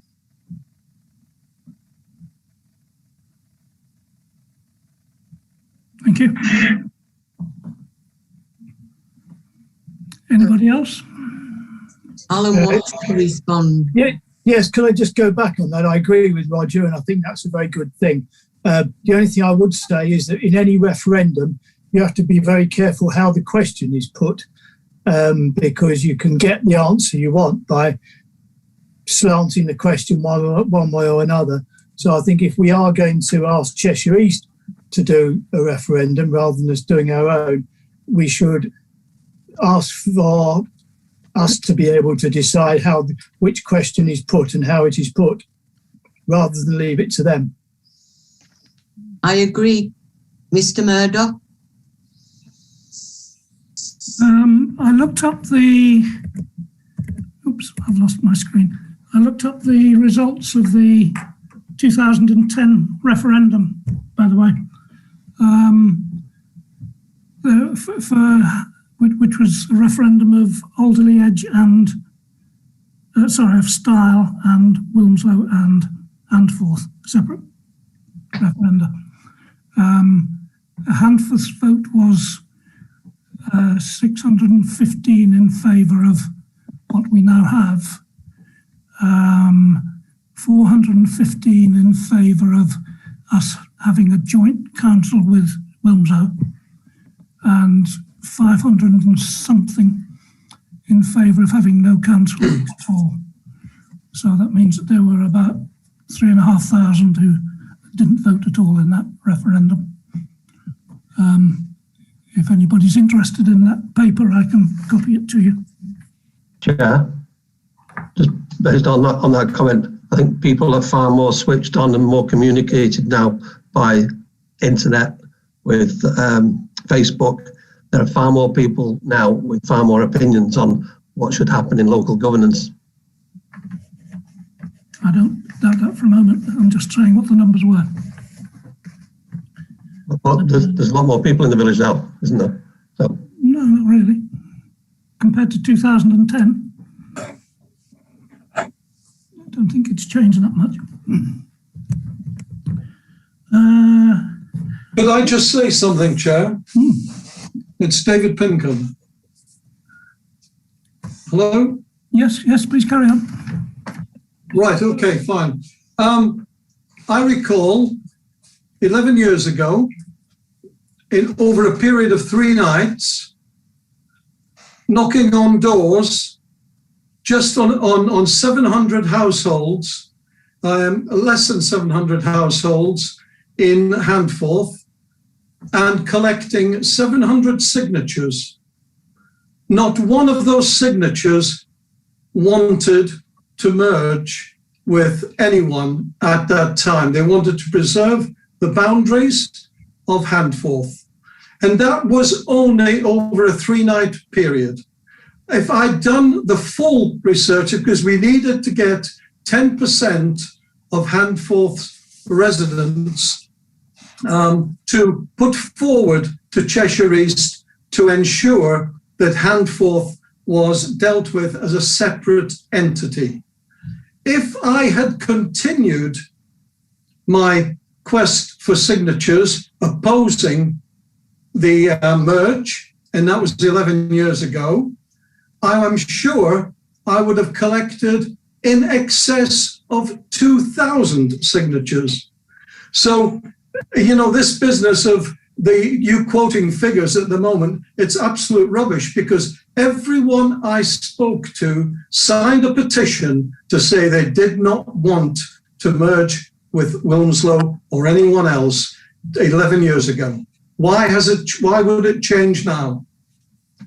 What was your polling done before that referendum or after? Was what, sorry?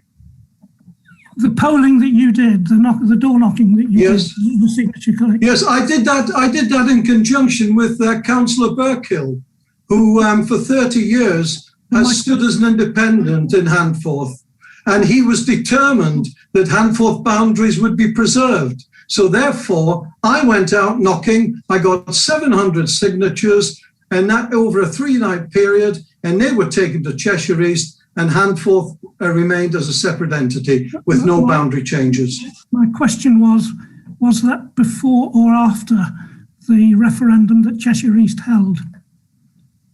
It was probably after, because we weren't really advised that Cheshire East were holding a referendum. We heard from words by saying that people were asking people to sign petitions on the gates of Wilmslow showground and going around different people asking for a signature. Wouldn't it be lovely if if Handforth joined with Wilmslow? And they were getting signatures that way. They did not come down into Handforth and ask the residents of Handforth.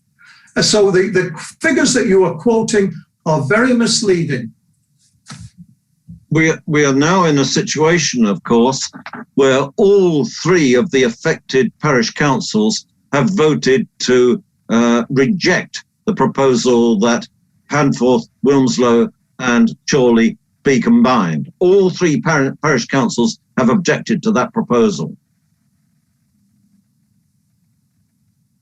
There's a gentleman called Jordan Hector with his hand up.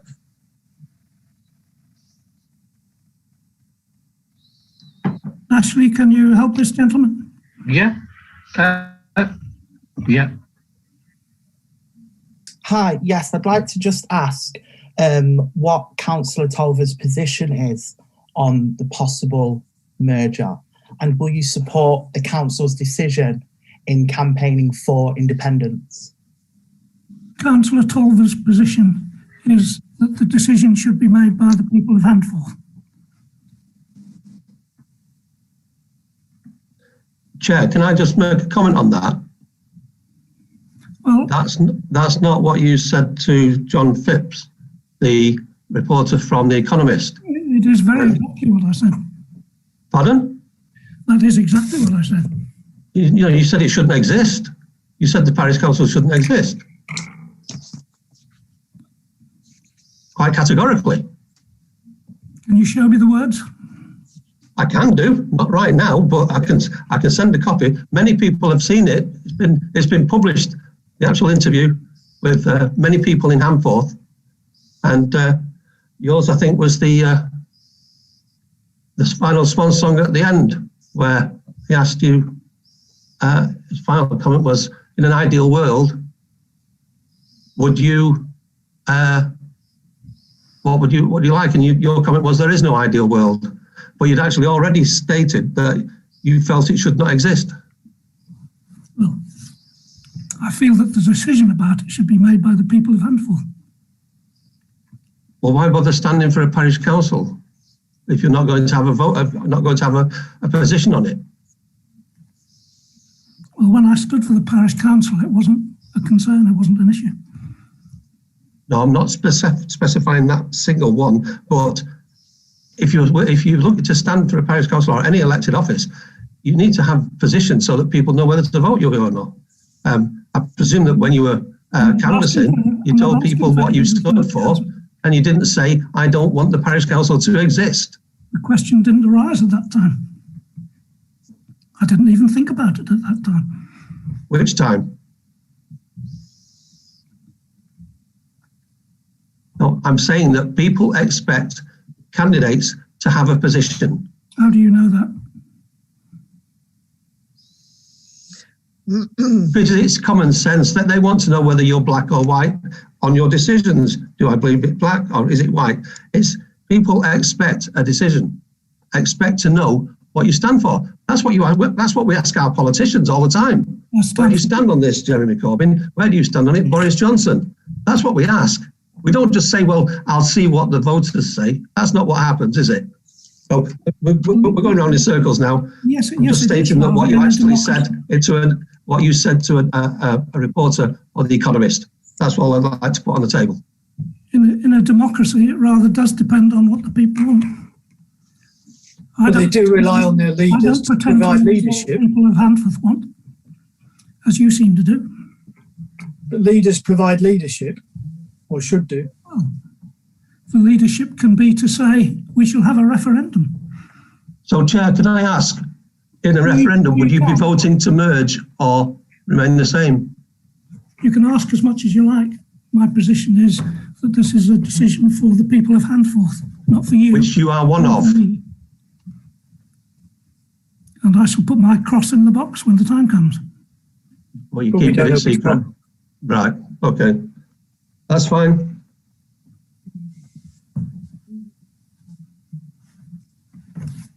Shall we proceed with agenda?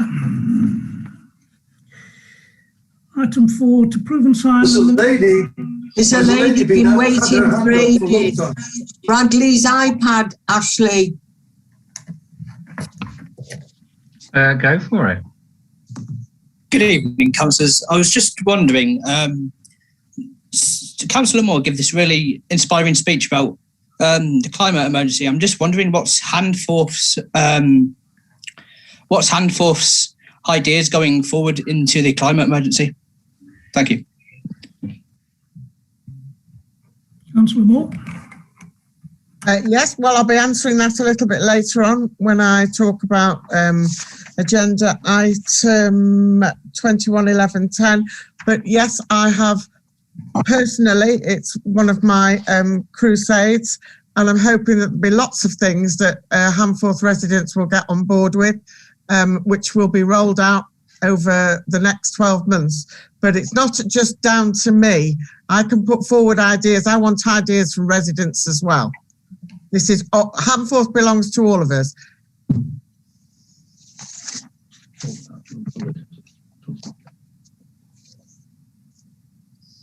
Okay. Shall we move on to the agenda? Item 4 is to approve and sign the minutes of the meeting of the 16th of March. Anybody got any comments on the minutes? No, Chair. No, Chair. No comments. Okay. So can I have a proposer to support them? Accept them? I'd like to propose them, Chair. I'll second. All in favour? In favour. In favour. In favour. In favour.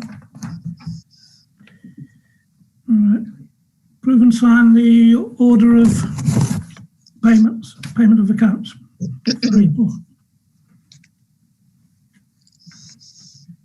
Anybody got any comments? I have no issue on that, Chair. I have no queries on that, Chair. Samson? No, none, thank you. Okay, can I have a proposer to accept them? I'll propose. I'll second. Thank you. All in favour? In favour. In favour. In favour. In favour. Unanimous. Okay. You up to speed, Ashley? Yes, perfect, thank you. Item 6, to receive recommendations from the HBC Finance Committee with respect to the grant applications received from Friends of Handforth Station for £700. Now, we decided to defer this item for revision. Yeah. Yeah. Don't need a vote on that. Item 7 is ditto recommendation from the Finance Committee with respect to the application for £500 from Bare Necessities Toiletry Bank, which we supported. Yes, with the amendment that it would only be spent in Handforth, please. Yep. Yeah. Yep. I do need you to vote on this again because this is the actual giving of the money now. Okay. Okay. I'll propose. I'll second. I'll third. All in favour? In favour. Yep. Good. Me too. In favour.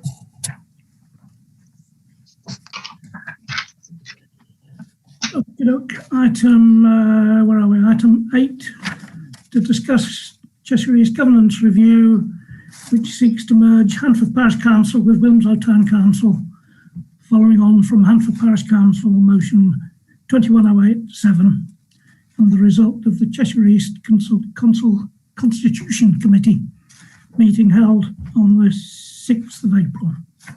Councillor Moore is promoting this item. Yes, I think it's very important that we just have a brief overview of what's happened so far. And Mr. Small has informed us about the Cheshire East decision to have a referendum, which I welcome. Also, the fact that Wilmslow Town Council, along with Chorley and ourselves, have all voted to stay out of the not the merger. We do not want it. We are three quite distinct groups, and that's the way we would like to keep it.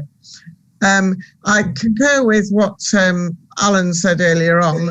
We still don't know whether these will actually come to fruition, but I think it's important to keep up to date with what's actually happened. So I think that's one for everyone to have a think about. As far as I read it, there's been no decision made by Cheshire East yet about what they're going to consult on precisely. So we wait to see that, do we not? Yes, definitely. I'm not sure it'll come to a consultation, to be honest, but who knows? So is there anything practical that anybody wants to try to do at the moment? Could I just ask a question, Chair? If a merge went through, what would the benefits, in your opinion, be to Handforth in a merge where you would be losing one of your council, well, several of your councillors, because it's indicating that you would go down from 7 councillors to 4. Yeah. Where may I chip in at this stage and quote provision 93 from the Government and Public Involvement in Health Act 2007. Provision 93 relates to duties when undertaking a review. And item 6 under that heading states that the principal council, that is the local authority, must take into account any representations received in connection with the review. And I would like to suggest that Handforth Parish Council gets together with Wilmslow Town Council and Chorley Town Council and produces a joint submission to Cheshire East Council with regard to this proposed merger. Very good. Anybody else? Yes, Chair, I'd just like to, I was quoting from memory earlier. I've actually got the quote in front of me now. You mentioned about an email exchange between yourself and the reporter from The Economist, and his actual quote was, "Do you believe that Handforth Parish Council should exist?" And you replied, "Of course not. That's what this is all about." So I think that's pretty unequivocal where you stand. I don't recall exchanging any emails. Well, it's a good job that the reporter remembered it, because he got that in email, and he's given me permission to use that content should I wish. Well, fair enough.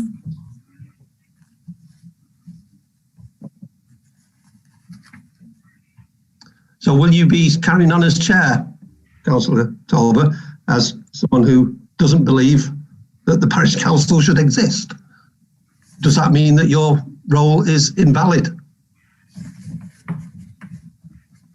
Do you think that there is room for more than one opinion? No, I was asking you the question, Chair, whether you would be resigning because you don't believe the council should exist. I'm answering your question with a question of my own. Well, that's not good for me. Okay. I don't need a question from you, Chair. I just need an answer, that's all. Okay.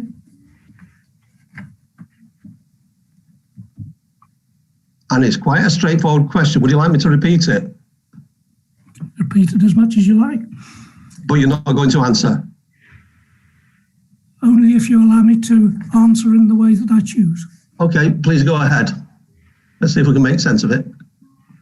The question was, will you resign from your position as chair as you don't want Handforth Parish Council to exist? I intend to resign as chair, but not for that reason.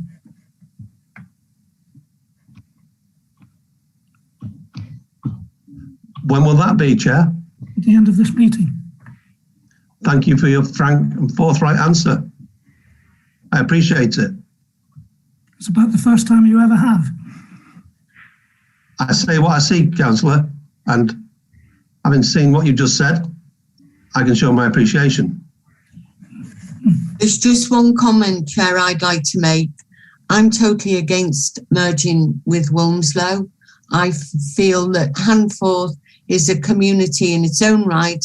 It has a very eclectic mix, and I want to champion Handforth. We don't want to be the poor relations as we were before 2010. I want us to be one of the best councils in the land, and I'm sure with the correct people in place, we will be. Thank you. That's all I want to say. Shall we move on to item 9 on the agenda? Yeah. Item 9, this is Councillor Moore's suggestion to discontinue the Greener Handforth website provided by 1 and 1 Ionis and move any selected content over to a dedicated page on the HPC website.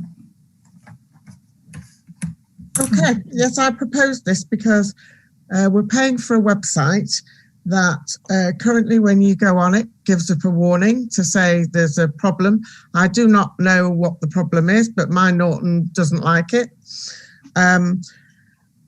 I did try to suggest to Councillor Tolver, who I have to say, I think it's a very laudable idea. I'm all behind everything that is green and having information out there for people. However, in my personal opinion, there are too many inaccuracies on the site. Now, I have been reminded by Councillor Tolver by email yesterday that he wrote the site. He put everything on the site. He owns the Greener Handforth logo, and he would be, well, actually, he didn't say that. He said that we would need his permission to transfer anything over to HPC website. I understand that Councillor Tolver put a lot of work in it, and I do applaud him for that. However, it hasn't been used. There's been no input to it. I did try to put forward some ideas, but I was told by Councillor Tolver that he wouldn't necessarily be altering everything. Therefore, I don't really see how this is an HPC website when nobody other than Councillor Tolver has any input into it. Therefore, if Councillor Tolver is agreeable, then there might be some things we would wish to transfer. There may not be, but that's down for the council to decide. Does that make this a moot point? Is he going to stay? Sorry? Councillor Smith. Yes. Any discussion offline? Yes, I was wondering, will you be remaining on the council in order that you can have input into what Sue Moore is looking to do? Well, I'm not sure what she's intending to do, but yes. Okay, because she has very strong views about green issues and is a good advocate for them. I think what I would suggest is that I take over the payment for the Greener Handforth website and allow the parish council to copy what it wants to select from that for its own purposes. Well, what's the point of that, Chair? Why can't we have our own Greener Handforth website? We can call it anything else but Greener. Doesn't have to. That wasn't what Councillor Moore was suggesting. No, but in view of your objections, which I take on board, then we'll just perhaps start again. Yeah. But that's down for the council to discuss in May when we have another elected member to the council, and we can decide. We can't really decide things now, which might be changed in May time. So I think that needs to be deferred till after the election. But I do agree that the chair should take over the payment of the website. So do I. Okay. Ashley, can you arrange that? You're going to have to vote on this if you want to do that. Yeah. Okay, can I propose the motion then? Can I just say that I can't take part in this because I have an interest in... You do, sorry, yes. So you three will have to discuss it here and now. I'll second Councillor Moore's proposal. Yeah, could I just have it just clarified for me again, please, what the proposal actually is? The proposal it will be taken off our books and transferred to Brian's. Yeah.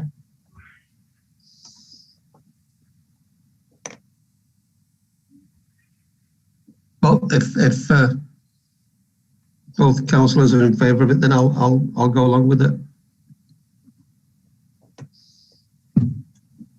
Okay, well, we haven't voted properly, have we? In favour of the motion for Councillor Tolver to take back his Greener Handforth website. In favour. In favour. I understand Brian has to abstain on this. Yeah. No motion is carried. Okay, item 10. I don't know if you want to continue with this one, do you, Councillor Moore? Oh, I don't see why not. Do you want to continue with item 10? Because it says following on from item 9. Councillor Moore, can I just make a comment before you start? Certainly. In our budget, there's 10k for Greener Handforth. So is that going to go put back into the reserves until such time as we have a new project? I think that's probably up to the council to decide in May, isn't it?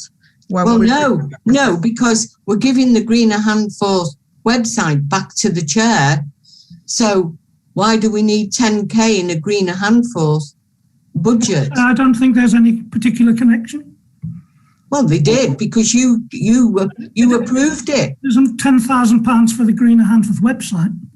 No, you approved 10k to spend on Greener Handforth to do with your website. On greener issues, wasn't it? Greener issues. Not to do with the website. The point of the 10k was to spend on things like trees and planting and... Yes, but wasn't it going to come through your website? What do you mean through it?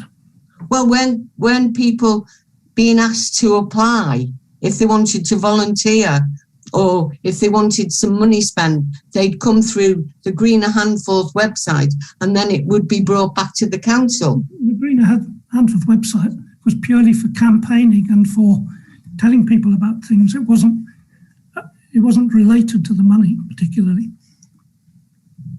I think at this moment in time, Councillor Sampson, we should just leave things as they stand. No, I totally disagree. Okay, well, obviously that is your prerogative. That's why we have a council and we all discuss matters. But I don't want that money spent willy-nilly when we haven't got a proper formulated area for the money to go into. So I think it should go back into the reserves until such time as we have a proper named project. Can I speak? Yes, please. Hello? Yeah, the 10,000 in that budget line is exactly that. It's a budget, and it would require HPC to authorise any spend from that budget, or to authorise it as a removal as a line item if there is no longer a recognised route for people to request money for green issues. If Councillor Moore, as part of HPC, is going to ensure that that exists, then we should then look again at what funds should be available. I don't think, because it was quite an arbitrary figure, and when it was asked what is the backing, what is the basis of this amount of money, and where you got the figures from, I don't know if you remember, Chair, but I do. It was just about 2 years ago exactly, the first meeting of the new council, where you pointed to your head and saying that you got it from there, and then it was voted in. without any understanding by anybody else of what that 10,000 was made up of. It was basically just a reserve amount. Yes, just an arbitrary number. Yes, to be set aside for whatever projects might come up individually. And as far as I'm concerned, it still is. I think you could allow it to remain there as something that, if Councillor Moore came up with a woodland management plan for something where you needed to spend £1,234, it could be allocated from that 10,000 if you so choose. yes, I agree. It needs consideration. That's all I'm saying. Yeah. Yes, it's not to be spent on something. It's to be spent on whatever projects the council decides on in support of greening of Handforth. Agreed. Yes. Okay. So can I continue now? Sorry, please do. Yes. Okay. I have to say that I was really disappointed that Greener Handforth didn't take off, that it wasn't, we haven't used these 2 years that we could have done to have done a lot of things. So this is all about preserving and improving. Over 1,000 visitors. Sorry? It does have over 1,000 visitors. Yes, thank you, Councillor Tolver. This is about preserving and improving the environment and making Handforth a better place to live. Using the neighbourhood plan, I've identified the greener spaces as in the neighbourhood plan. I'm not going to read them out now because we're running very late, but there are 1, 2, 3, 4, 5, 6, 7, 8, 9, 10, and one that Alan Murdoch made me aware of, which we didn't put onto the neighbourhood plan. Some are parks and some are just parcels of land. So while some areas lend themselves to tree planting, woodland management is entirely different. The woodland management concerns of habitat, recreational amenities, and educational and climate change. So I'd just like to briefly talk about those three things. Climate change. We're on the brink of a disaster if we do not do something to reduce our carbon emissions. I was devastated this morning to see that the figures so far for 2021 show a worldwide increase in carbon emissions, very much like after the monetary collapse. Governments are busy doing things, spending money and so forth and so on, and it's having a massive effect. Sea levels are already rising to unprecedented levels, causing loss of land, both for living and food production. Whilst the government prepare their responses for the climate meeting scheduled for later in the year in Scotland, we as locals can and must do something to help. We need to manage and maximise what we already have and identify areas to plant more trees. Habitat. We're set to lose yet more of our open spaces when the garden village comes to fruition. And so it is even more imperative to save what little green space we have and use them to our advantage. We need to maintain and expand the habitat for all animals and plants. We're losing pollinators at a rapid rate, and this will have a knock-on effect on food production. Amenities and recreation. We need the current woodlands to become more accessible all the year round and more accessible to everybody.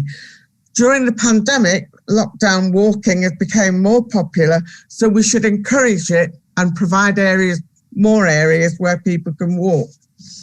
Educationally, school children can become involved in a variety of projects in the woodland, which would enhance their understanding, knowledge and appreciation. Various projects can be used for maths, English and geography. It's hoped that these children will bring their parents on board, and that's critical. We get the children involved, we get their parents involved, we get the project moving. It can't be done by one person, it has to be done by the community. We must preserve our green spaces for educational, amenity and recreation and help. This will help with climate change. To this end, I had a long discussion with Transition Wilmslow, and I had a gentleman called Chris recommended to me.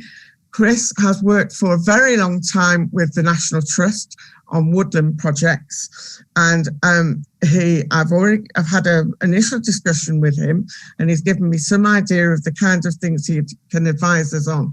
When I look at places like the Southwood and the Northwood here on Hall Road, there are huge differences that we can make in those woods. There's a lot of dead trees that need removing or doing whatever we need to do. There are Spanish bluebells in there which need removing. They're not native to here. There are so many things we can do. I don't want to go through all of the things now because I could talk about it for days, but you know, this is my hobby horse and perhaps not other people's. We do need to do something. I can't express that enough. If you've been watching the recent programmes on climate change, there's a number of them now on the television. It's quite scary. And I really do think as locals, we can do a lot. We can't change government policies and stuff like that. That's beyond our remit. But we can change our area. We can change Handforth and make it a better place for all of us. Just so it strikes me as very ironic that the government is subsidising farmers in various parts of the country to turn their farmland back into bogs and wild land. And here we are about to dig up a great chunk of it for the garden village. I know, it's tragic. Absolutely tragic. With that, what I would like to see with that, Brian, is I've been talking to Andy Frost, and we did discuss moving some of those trees, those that can be moved, because, you know, if we lose all of those trees, it'll be an absolute disaster. But there are lots of saplings over there that could be moved and put elsewhere. It doesn't mean we're going to increase our woodland. We're only just moving it about.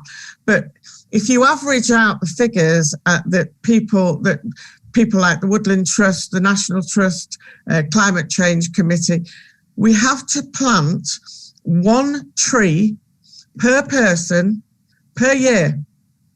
That's 6,000 trees in Handforth.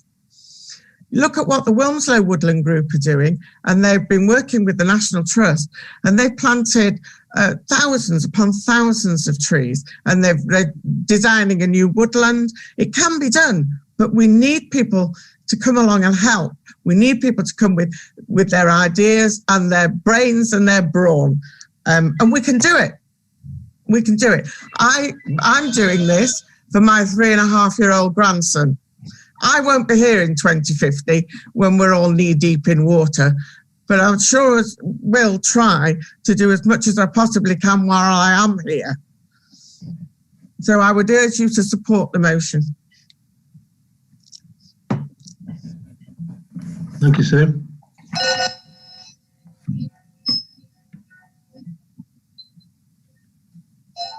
Can I propose it? What do we propose? I've lost spellbound by the speech. 211110. A spend of £1,000 for a woodland management plan. I don't know. Okay. Do we have a proposer? Yes, I proposed it. Second up. I'll second it then. I don't mind which way around it is. I'll second it. Okay. All in favour? In favour. In favour. In favour. Yeah. Okay. Unanimous. Brilliant. It's got to say, Sue, that was very well said.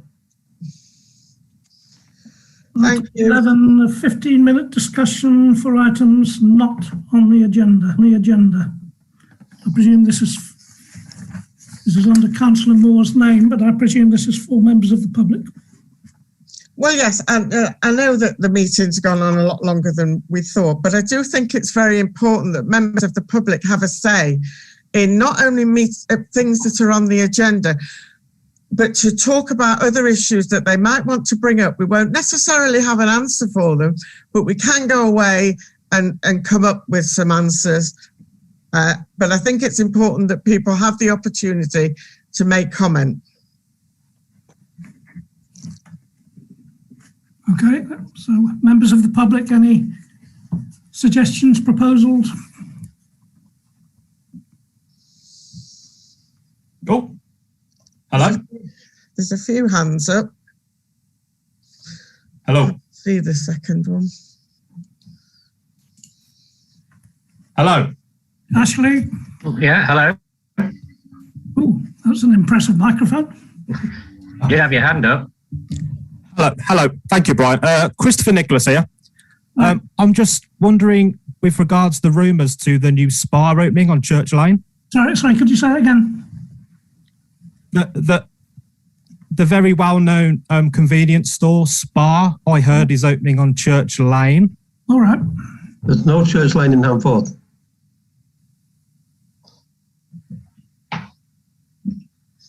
Okay, moving on. Roger. Roger's got his hand up. Yeah, Roger. A question for Councillor Moore. Have you considered the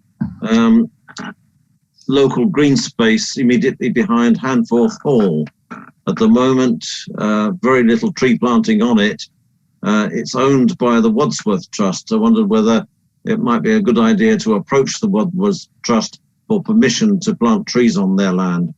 Yes, Roger, I have thought about it. Yes, thank you. It is. I'd love to get hold of that space and have it as Handforth space, not Wadsworth space. But yes, I did inquire of Ashley how to get hold of the Wadsworth Trust, and that will be one of the things that I will be attempting to do. Thank you.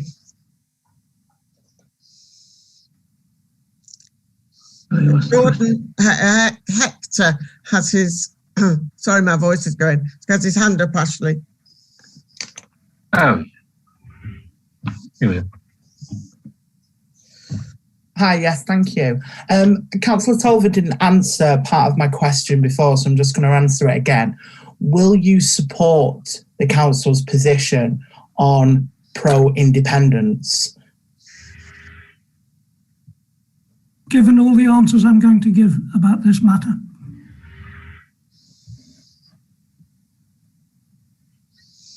There's a Jason Ewell. Guitar man, another guitar man. Where is he? Oh, sorry. Thank you. I'm unmuted. Sorry.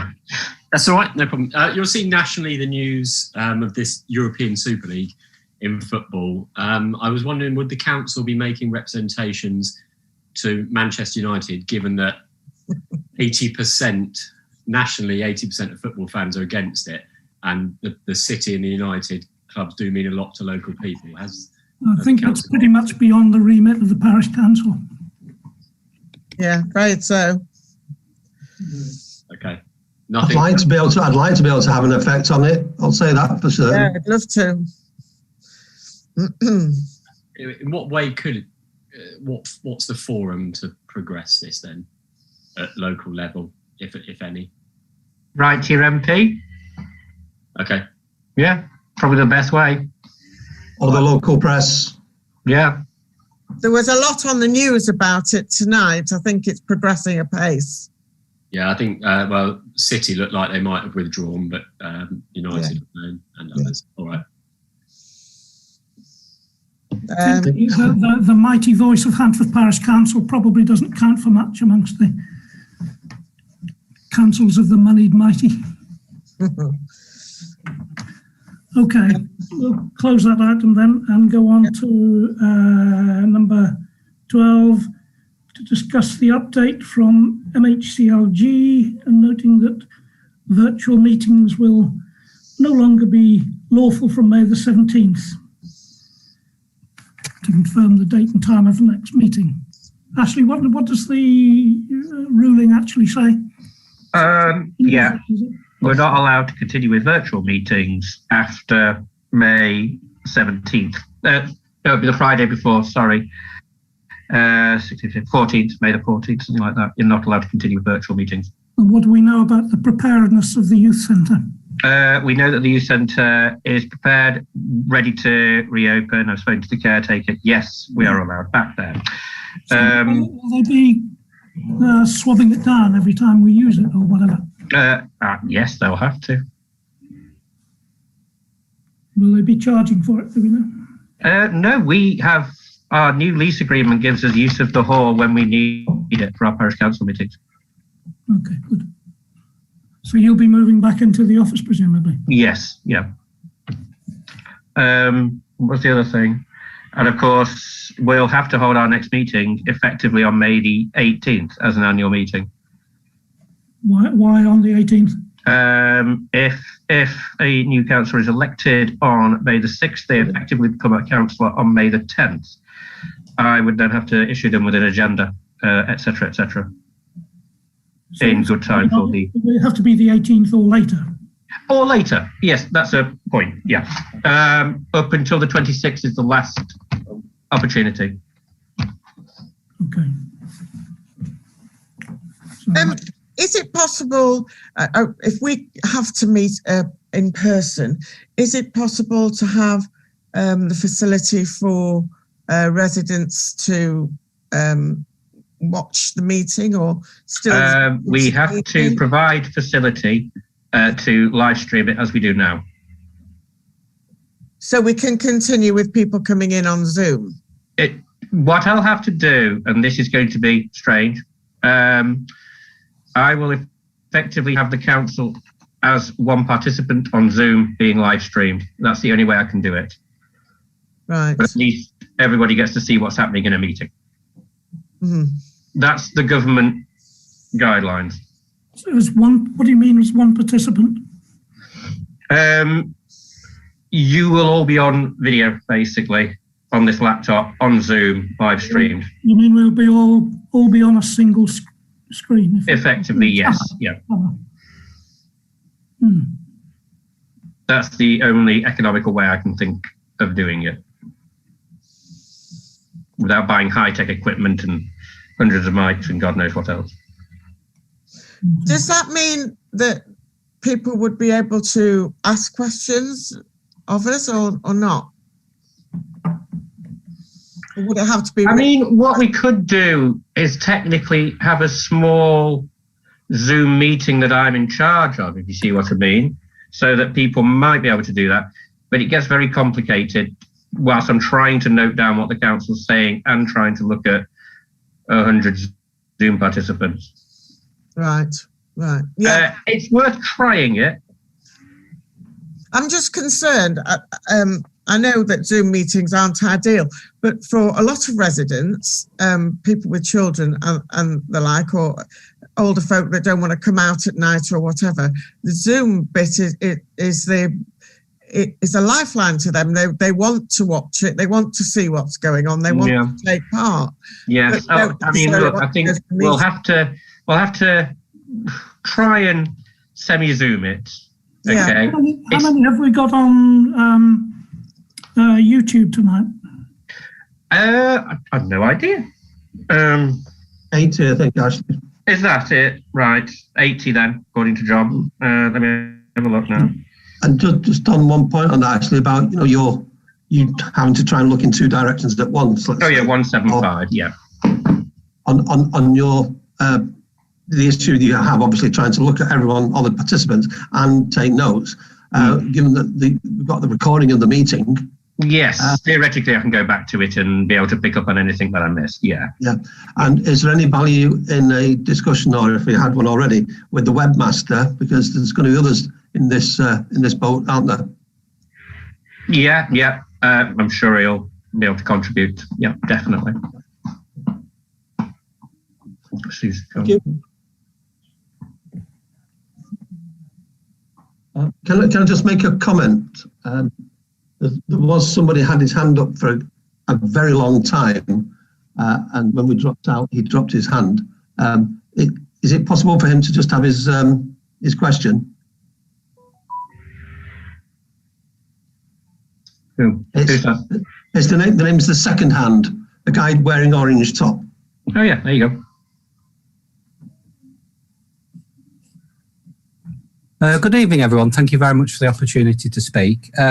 My question is about Councillor Birkhill. I've read online about him. I just wondered where he is. He's not here this evening. But he's a councillor, isn't he? And he's not been here for months. And your question is what? Where is he? I don't know. Oh, okay. Thank you. I thought it was going to be. Okay, I think we're at the. We need to decide on the date of the next meeting. Anybody got an opinion about that? The 18th of May is fine. 18th is a Tuesday. Yep, 18th of May is fine with me. Is that fine with you, Ashley? Does it work? Fine, yeah. Well, it'll have to be. I'd propose that then. Is that the first day that the youth centre is open? It'll be open on the 17th, I suppose, yeah. Do you think that's maybe a little bit risky? No, it's already open now for varying things, so I think that'll be absolutely fine. If we leave it too late, we run the risk of going outside the period and we'll fall foul of the law. Yeah. Okay, 18th. We go for the 18th. 18th at Handforth Youth Centre. Yeah.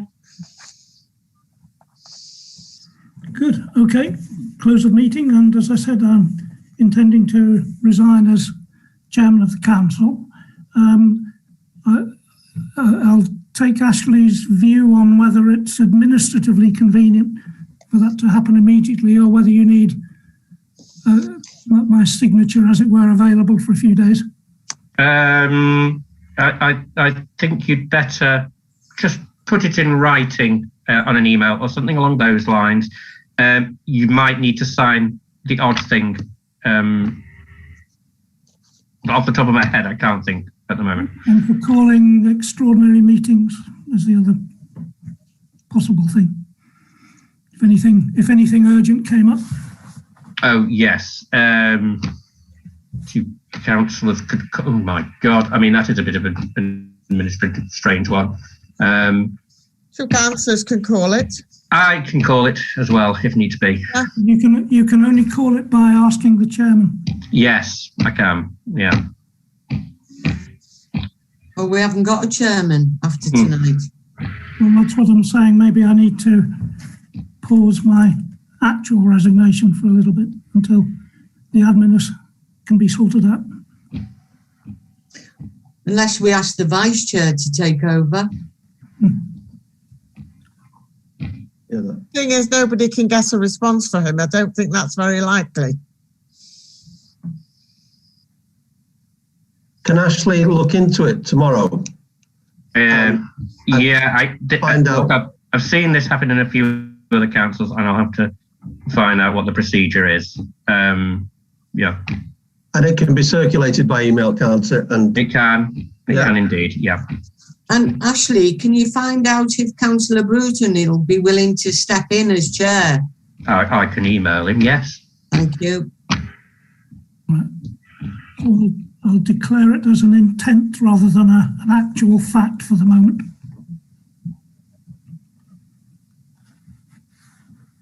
so will you still be sending Ashley the required communication? I'm not quite sure how to phrase it, but well, I'll discuss it with Ashley over the coming days. Yeah. Yeah. I don't want to. Well, I'll find out what's happened in other councils. I don't want to cause any inconvenience. Yeah. Okay, close of meeting. Thank you very much. Thank you. Thank you very much, all. Thank you for all Thank you, guys. who attended and contributed. Yeah.